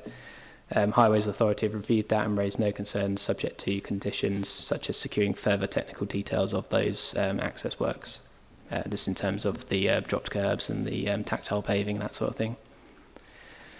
It's also noticed that each unit would have 2 parking spaces, including an EV charging space, so that complies with the SPD requirements for a 3-bed dwelling, and there would be provision for cycle storage within each unit too. Again, just to summarise some of the other matters discussed in the report, so there would be no impact on existing residential amenity, and the scheme would provide good quality living conditions for future occupiers of the site. There would be some loss of trees as a result of the development, but each of these would be category U, which means they need to be removed for arboricultural reasons in any case. So policy-wise, that's not considered to be an impact, and there'd also be extensive tree planting throughout the site as shown on the landscape strategy. There'll be a net gain in biodiversity of over 13% in habitat units and over 61% in hedgerow units. So that would be secured by condition. And with regard to CO2 reductions, there'll be a reduction of 62% compared to building regulation requirements. That's achieved through passive design and energy efficiency improvements, sort of integrated into the design of the scheme, as well as each dwelling utilising sort of equipment such as air source heat pumps and solar panels. So overall, the proposal is considered to accord with the requirements of the development plan, and it is recommended that the application is delegated to officers to approve, subject to conditions and a legal agreement to prevent occupation of the development prior to the completion of the off-site attenuation works that were presented in the previous application. Thank you. Thank you very much. Can I call Miss Helen Stammers back, please, if you wish to say anything else? You'll have 3 minutes. 3. Yeah. Thank you. Hello. My comments on behalf of the Elstree and Bournemouth Greenbelt Society remain the same for this. I covered both in my last presentation, so I won't repeat them all. But the main points are that this is one application. Even the developer who spoke referred to both developments. And the officer said the main purpose of the basin was to reduce the risk of flooding in Eldani Farm. And there was a legal requirement to do this before the houses could be habitable. The high flood risk is still there, hence the need for McCloy consultancy engineers, which is a large piece of engineering. And saying having the basin means the flood risk is covered is a misinterpretation of the MPPF policy. I've explained why this is not in line with national policy, why it's not in line with national policy to class this as grey belt. I've already covered that. And I'd like to say also that this is now a major development. Now we are considering this as one. Because the houses and the basin are inextricably linked, the project area is actually over 1.5 hectares, making it a major development, MPPF 2024 glossary. Under current national policy, MPPF 2024, paragraph 156, major housing projects in the Greenbelt must meet the golden rules, which require at least 50% affordable housing. This proposal offers 0% affordable housing, representing a single breach of policy. Please go back to the reasons I explained earlier why that we cannot class this as grey belt for many reasons. Just as an aside, just as an extra then, the houses that I've seen just now are completely out of character with the local area, and they're not meeting the local need for Boreham Wood. We need social and affordable housing. Thank you. Thank you very much. Can I call Mr. Antoine Christophers? Oh, apologies. Have you? Okay, thank you very much, sir. Thank you. So I now call Mr. Harvey Cohen as the community advocate to speak, and you will have 5 minutes. Thank you. I'm speaking as a councillor on behalf of Elstree. So, members, Eldani Farm sits firmly in the green belt on the rural edge of Elstree. It forms part of the green gap between the village, the cemetery, Boreham Wood and the wider countryside. It was, as we've mentioned, an equestrian centre until the planning application was discussed. I need to ask, when was the last equestrian needs assessment done? Because we've had quite a few closures since the last one. As Elstree Greenbelt Society have said, the MPPF states quite clearly that land which is at high risk of surface water flooding is not grey belt. This site is at major risk of flooding and should be not considered as a grey belt site. The policy is clear. The green belt should remain open and development within it must be judged very carefully. Here there would be more floor space, more activity and far more daily comings and goings than the existing use. It is difficult to see how that can be generally be described as causing no harm to openness or rural character. The open aspects and views across the fields would be lost, and this is the start of the coalescing of settlements between Elstree and Boreham Woods. As the Elstree and Greenbelt Society clearly mentioned, and this is really, really important for our committee because I think something's been disingenuous being put before us. The developer has split what is clearly a single project into two separate applications, the one for the 8 houses and the one for the major engineered flood basin. The officers have said quite clearly the houses cannot be occupied until the basin is built. That is the very definition of a single project. When you combine it, which the law requires, this site exceeds 1.5 hectares, making this called a major development in the Green Belt. A major residential development in the Green Belt must, as you know, comply with the MPPF's golden rules, which include delivery of 50% affordable housing. What does this scheme deliver? 0% affordable housing. So approving these applications together would effectively reward a tactic which has been specifically criticised by the courts, dividing a project to sidestep policy, avoid affordable housing, and present major development as minor. Here we are talking about 8 large, high-value bungalows with no affordable housing and no small units. That's a very small contribution of the wrong type of housing on a sensitive greenbelt site, delivering permanent landscape change while barely touching the borough's housing needs. These homes do not deliver the very real needs of our borough. Hertsmere's own evidence base, most recently the Elstree Village Settlement Overview, states there is a need to protect the character of Elstree as a separate and distinctive settlement. This site is part of the shrinking rural buffer between Bournemouth and Elstree. If you approve development here, you accelerate the creeping urbanisation of the village fringe. The green belt exists precisely to stop this kind of incremental sprawl. Once this buffer is breached, it will be raised again and again in future applications because a precedent will have been set. This development represents the very type of encroachment that Greenbelt policy is designed to prevent. And members, the officer's report acknowledges that there is a high surface water floods risk on this site, and we must also consider the wider drainage context. As I said in my previous speech, residents know that Alum Lane floods with worrying regularity, and in the winter it ices over. During periods of this heavy rainfall, long sections of the road become unsafe or impassable. The drains overflow, the traffic is disrupted, and the emergency service, of which I am part of in my voluntary use, are delayed. This is not an isolated problem or a once-in-a-decade event. It happens again and again, every year, multiple times a year. Building homes uphill of a known flood-stricken route and relying on a man-made basin of unproven long-term performance is not called sustainable planning. It is called risk-taking. National policy requires development to be steered to land at the lowest flood risk, not engineered into suitability. The sequential test exists for the safety of future residents and for the protection of existing residents who already face flooding pressures. It is simply unreasonable to expand hard surfaces and add new drainage burdens to an area already struggling to cope.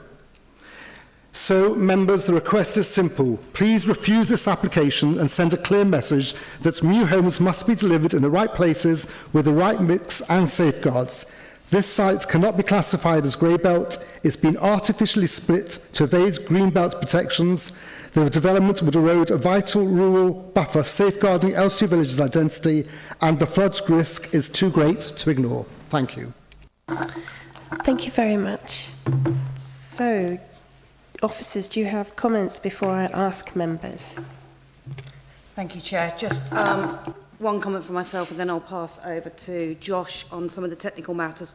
But if I can just refer to the nature of the application, there is nothing in law to stop applicants submitting 2 applications in one go for different types, or indeed splitting applications. Whilst members may see it as one scheme, legally they are 2 separate applications. They need to be determined separately, and therefore each application in terms of site areas need to be considered individually and not cumulatively. And then the policies kick in on those particular site areas. So I can pass, Josh, any technical comments? I can answer technical questions as they come in. I just wanted to highlight that currently surface water is left unmanaged on the site.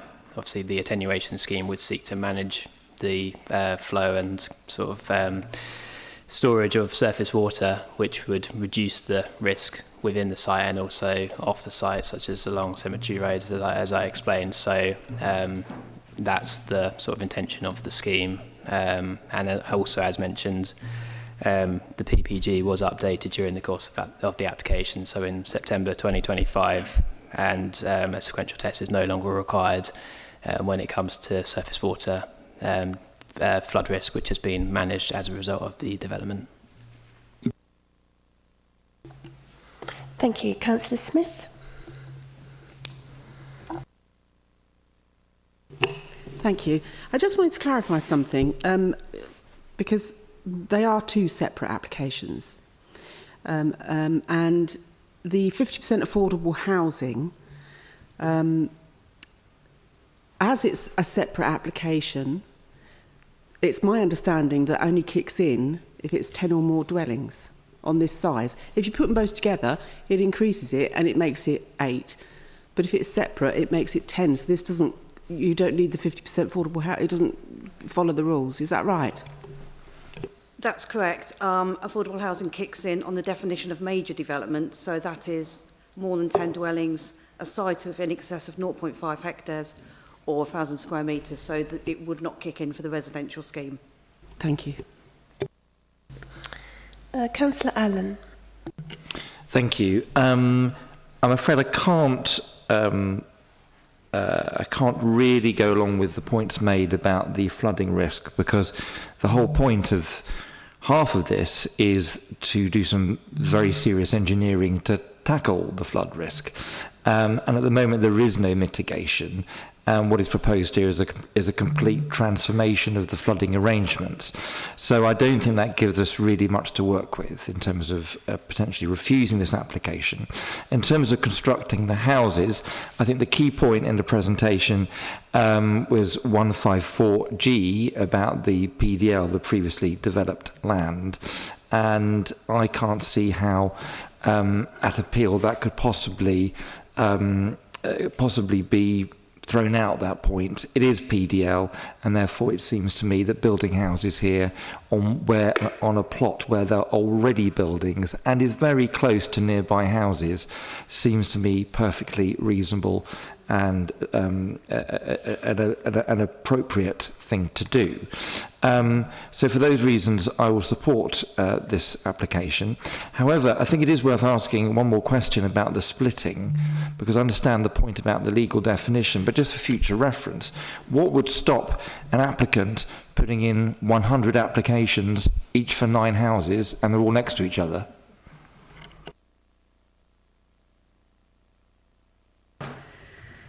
So, I can assist on that because I've dealt with that before. So that's a slightly different issue. I've dealt with a case before in a previous authority many years ago when I had less grey hair, where that was undertaken, and that was considered to be cumulative or tandem development. So in that point, because they were both residential, that did kick in. And we then were able to seek affordable housing. What is being sought here is only 8 units of residential. The rest is an attenuation. So therefore, that wouldn't trigger the same consideration. But how is the attenuation not part of the residential? It's there for that very reason. It is intrinsic. It's because it's not a dwelling. That's what the appeal decision I received in the previous one was, because they were residential, and that was the sole reason. An attenuation basin is a different form of development that could take place on its own. Indeed, it could be undertaken without the requirement for housing. Feels a bit marginal, doesn't it? Councillor Clapper. Thank you very much. Thank you, Josh, for the presentation. And Liz, thank you for clarifying why the presentations came in 2 separate applications, because I was going to ask that. 2 points from me. With my other hat, I'm the local county councillor, so flooding issues and highways issues, fall within Elstree Ward and often come to me. So I know there's a flooding issue here. I just wanted to clarify. Councillor Cohen mentioned that the local lead flooding authority originally had objections. Those objections are no longer there. Are those objections not there? And you'll have to excuse me because I've never dealt with a planning application for a basin before. But are those objections not there anymore because they believe that the basin will alleviate all the flooding in that area, because it is quite a problematic area? I've just got two other things. In terms of the actual basin, who will be responsible for, the maintenance and the management of it, and for what period of time as well? Is it just going to be like a 10-year period, or will it be in perpetuity? And just my last question in terms of traffic, it's quite a heavily built up area, and I know that Highways have looked at it and they've looked at the access, but have you done an assessment of the cumulative effect on the traffic from all of the other developments in the area? And if you have, has that been carried out during peak time? Because that is a heavy traffic area. So if you could just look at those points, I'd be grateful. Thank you.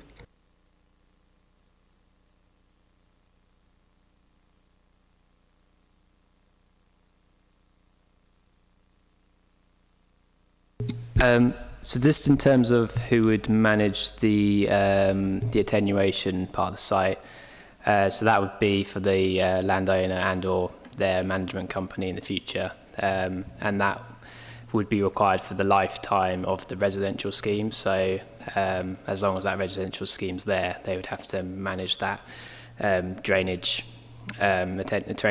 system and attenuation scheme to ensure that the risk of flooding is alleviated. So that's all going to be secured via condition and that legal agreement. In terms of the acceptability of the flood risk issues, we've instructed an independent drainage consultant to review it, given how long these applications taken. So, and to expedite the review of the application. So they've considered both applications sort of concurrently. There were amendments made as a result of that work.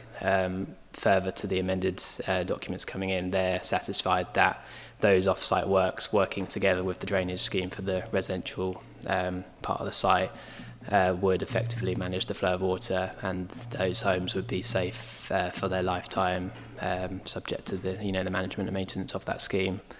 In terms of the highways matters, so that this, for really large applications, it might be subject to an environmental impact assessment where they would look at cumulative impacts with other schemes. But given the sort of small scale of this one, that would be something that the local highway officers would review. So they would be aware of nearby developments and sort of traffic flows, and they do have their own sort of traffic model that they use when they look at applications. So it's likely that that's something that they would have picked up. But yeah, they didn't sort of raise any concerns about that in their comments. So hopefully that's answered your questions. Councillor Richards. Thank you, Chair. Could we possibly have a look at the CGI slide again, please? Yep. Okay. So I understand that the sort of the pitch has been reduced and therefore the height is lower. Could you just let me know if the height is now the same as the chimney stack or lower, or that's the first question. Then actually a question about the chimney stack per se, because, and I'm really sorry I didn't think of this in technical, but it does occur to me now. If there are heat pumps and solar panels, the only reason I can think of the need for chimney stacks is wood burning, which, and appreciate it's an ongoing, emerging kind of strategy on how we deal with air quality, but it is not particularly great for air quality to be burning wood. So I don't know if this is a material consideration, but I would question the need for those chimney stacks and therefore, try and remove that element as a potential for decreasing air quality in the village. Yeah, that's a good point. I'll get onto the chimney stack in a sec. It's in terms of the building heights. I've noted them down actually based on the revised drawing. So based on the lowered pitch, the sort of ridge height would be 5.6 metres. The top of that, those chimney stacks would be 7.2. So those chimney stacks are the highest point of each of those dwellings. They do look sort of bigger than they actually are because they are slimline chimney stacks, so they're wider than they are sort of deep. And then the eaves height of the building is 3.4, so it slopes down quite a lot with that mono-pitch roof. In terms of the chimney stack, it's my understanding they're mainly for design purposes, really. It's more of a visual thing. Can have a quick look at the floor plan if I can find that. There's no sort of fireplace or sort of wood burners depicted on these. So I think it is more a visual thing. But Thank you. Councillor Lambert. Thank you. I've just got 2 points. One's a question and one's for clarification. Had these applications come in as a single application, would it have been dealt with any differently, i.e. as a major application, or does that make no difference at all?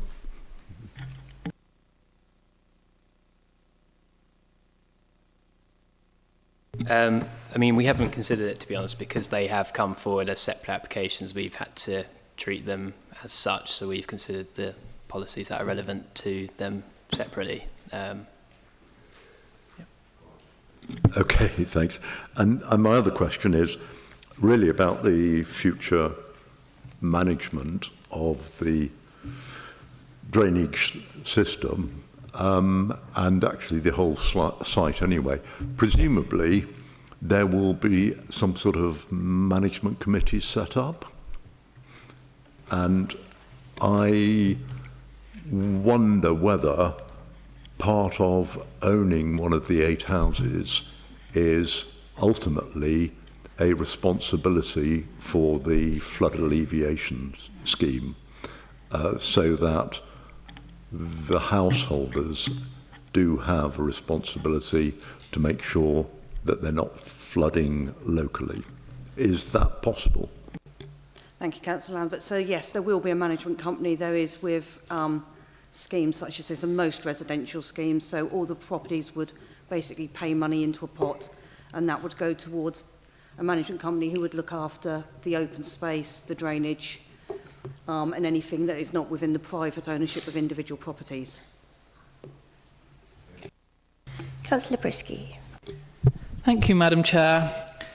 My question is around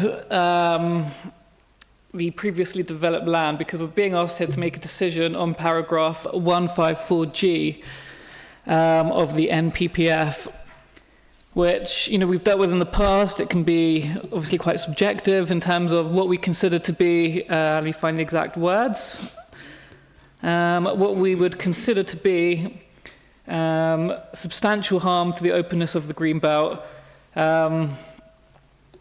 Now, in terms of how we interpret that is obviously pretty subjective. In previous applications, we've often had a table comparing the spatial impact of the existing development to the proposed development. My question, therefore, is whether we know, because I can't see it in the report, whether we know what the volumetric difference will be in terms of the built form of the existing development compared with the proposed development, in terms of an answer in terms of cubic meters or cubic feet, and then comparing the percentage difference between what's proposed and what's currently there. Then coming back to Councillor Clapper's question, which I was also going to ask about, which is the fact that the LLFA did not change its objection. I understand that officers are saying that we commissioned a separate report from a private company, but that does not satisfy my concerns. I would always, when we have an outstanding objection from the flood authority, I really can't get past that when it comes to making my decision. That for me is a very, very major concern. If we have not done what is necessary to for them to say they are happy with the proposals. But I would be grateful if officers could tell me what the proposed scale of the new buildings are compared with the existing buildings. Yes, I just wanted to highlight, so there isn't a table within the report, but I have spoken about the spatial differences between the existing buildings and the proposed buildings on the site. So as I mentioned, there will be an increase in floor area, 6.6% compared to the existing buildings. I've just got to put the proposed site plan here as well, this, just to show you the difference between the existing and the proposed. The amount of hard standing would reduce by about 21.8%, and the height of the buildings would reduce by about 0.9 metres or 13.8%. I don't have the volumetric difference before us. However, the test is, does the proposed development substantially affect the openness of the greenbelt? I think based on the assessment that's been provided, it's clear that that threshold of substantial harm wouldn't occur. And you can see the existing site plan here, the size of some of these buildings, the amount of hard standing across the site, and when you compare that to the proposed site plan, you know, that built form is consolidated into a smaller area. There's a lot more landscaping and green infrastructure across the site, a lot less hard standing as mentioned, so it would be difficult to say that substantial harm would occur to the openness of the greenbelt. And just to pick up on the flood risks matter, so yeah, in this instance we have used a independent drainage engineer. That's not to say that they're any less qualified than the LFA. They are still a qualified expert in drainage. They have reviewed all of the same information. They've reviewed the LFA's previous comments, the applicant's drainage assessment, and requested additional information sort of in an initial set of comments. Following that, those additional details were secured, which were acceptable. So we've taken their recommendation on that, and we consider that satisfactory to make this recommendation to you. Sorry, Madam Chair, just on the point about the volumetric comparisons, I find it very hard to tell whether or not the proposal in front of us would be more imposing than the existing buildings by looking at floor plans. I personally find that very difficult, and I think that is pretty crucial when we are assessing an application under 154G in terms of, because, you know, we're talking about spatial and visual openness on the greenbelt.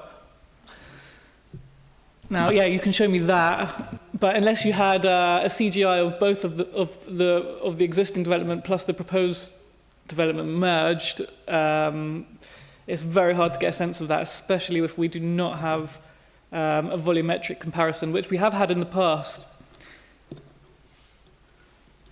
Yeah, as I mentioned, I don't have the volumetric information before me, but I can show you these images. Obviously, this is one of the existing barns on the site. You can see it's quite large, quite tall, so volumetrically that would have a very large volume. Again, there's the stable block, which sort of covers the perimeter of this area of hard standing, so volumetrically that sort of adds up. I can't tell you what the volumetric increase or decrease is, but again, the test is, would this proposal cause substantial harm to the openness of the greenbelt? And I do think, we would struggle to say, yes, it does. Thank you. Does anyone have anything else they want to raise? Yes, Councillor Gray. Nothing to raise. I'm perfectly happy with this application. I take it we have to take the vote in two parts. Is that correct? Yes. Yes. In which case, I'd like to move that we accept the officer's recommendation on the first application and then take the vote on the second application for the same acceptance. Thank you. Councillor Richards, are you seconding? Okay, thank you very much. If everyone's made their comments, then we can go to the vote. Thank you.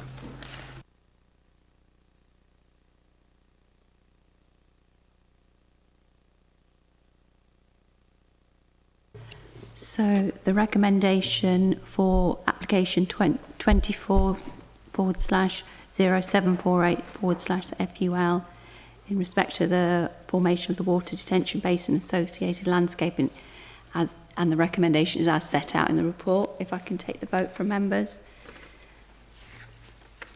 Councillor Allen? For. Councillor Amron? For. Councillor Brisky? Abstain. Councillor Clapper? Abstain. Councillor Gray? For. Thank you. Councillor Handley? 4. Councillor Kazar? 4. Councillor Lambert? 4. Councillor Richards? 4. Councillor Smith? 4. Councillor Sussman? Abstain. Councillor Green? 4. That recommendation has been carried.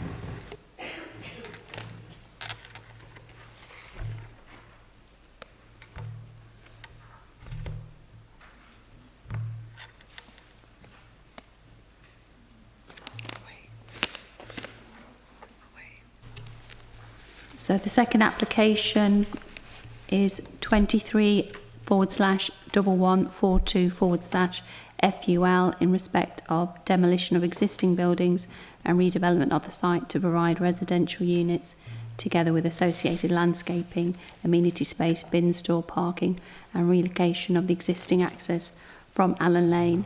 So the recommendation is as per the report. And if I can take the vote, please. Councillor Allen? 4. Councillor Amron? 4. Councillor Brisky? Against. Councillor Clapper? Against. Councillor Gray? 4. Councillor Handley? 4. Councillor Kazar? 4. Councillor Lambert? 4. Councillor Richards? 4. Councillor Smith? 4. Councillor Sussman? Against. Councillor Green? 4. That recommendation has been carried. Thank you. Thank you very much. Item 6 of the agenda are planning appeals. And can everyone confirm they've received their list of current planning appeals? Thank you. Item 7 is any other business, which there isn't. And item 8 is the date of our next meeting, which will be the 12th of February. And I close the meeting at 9:29. Thank you very much.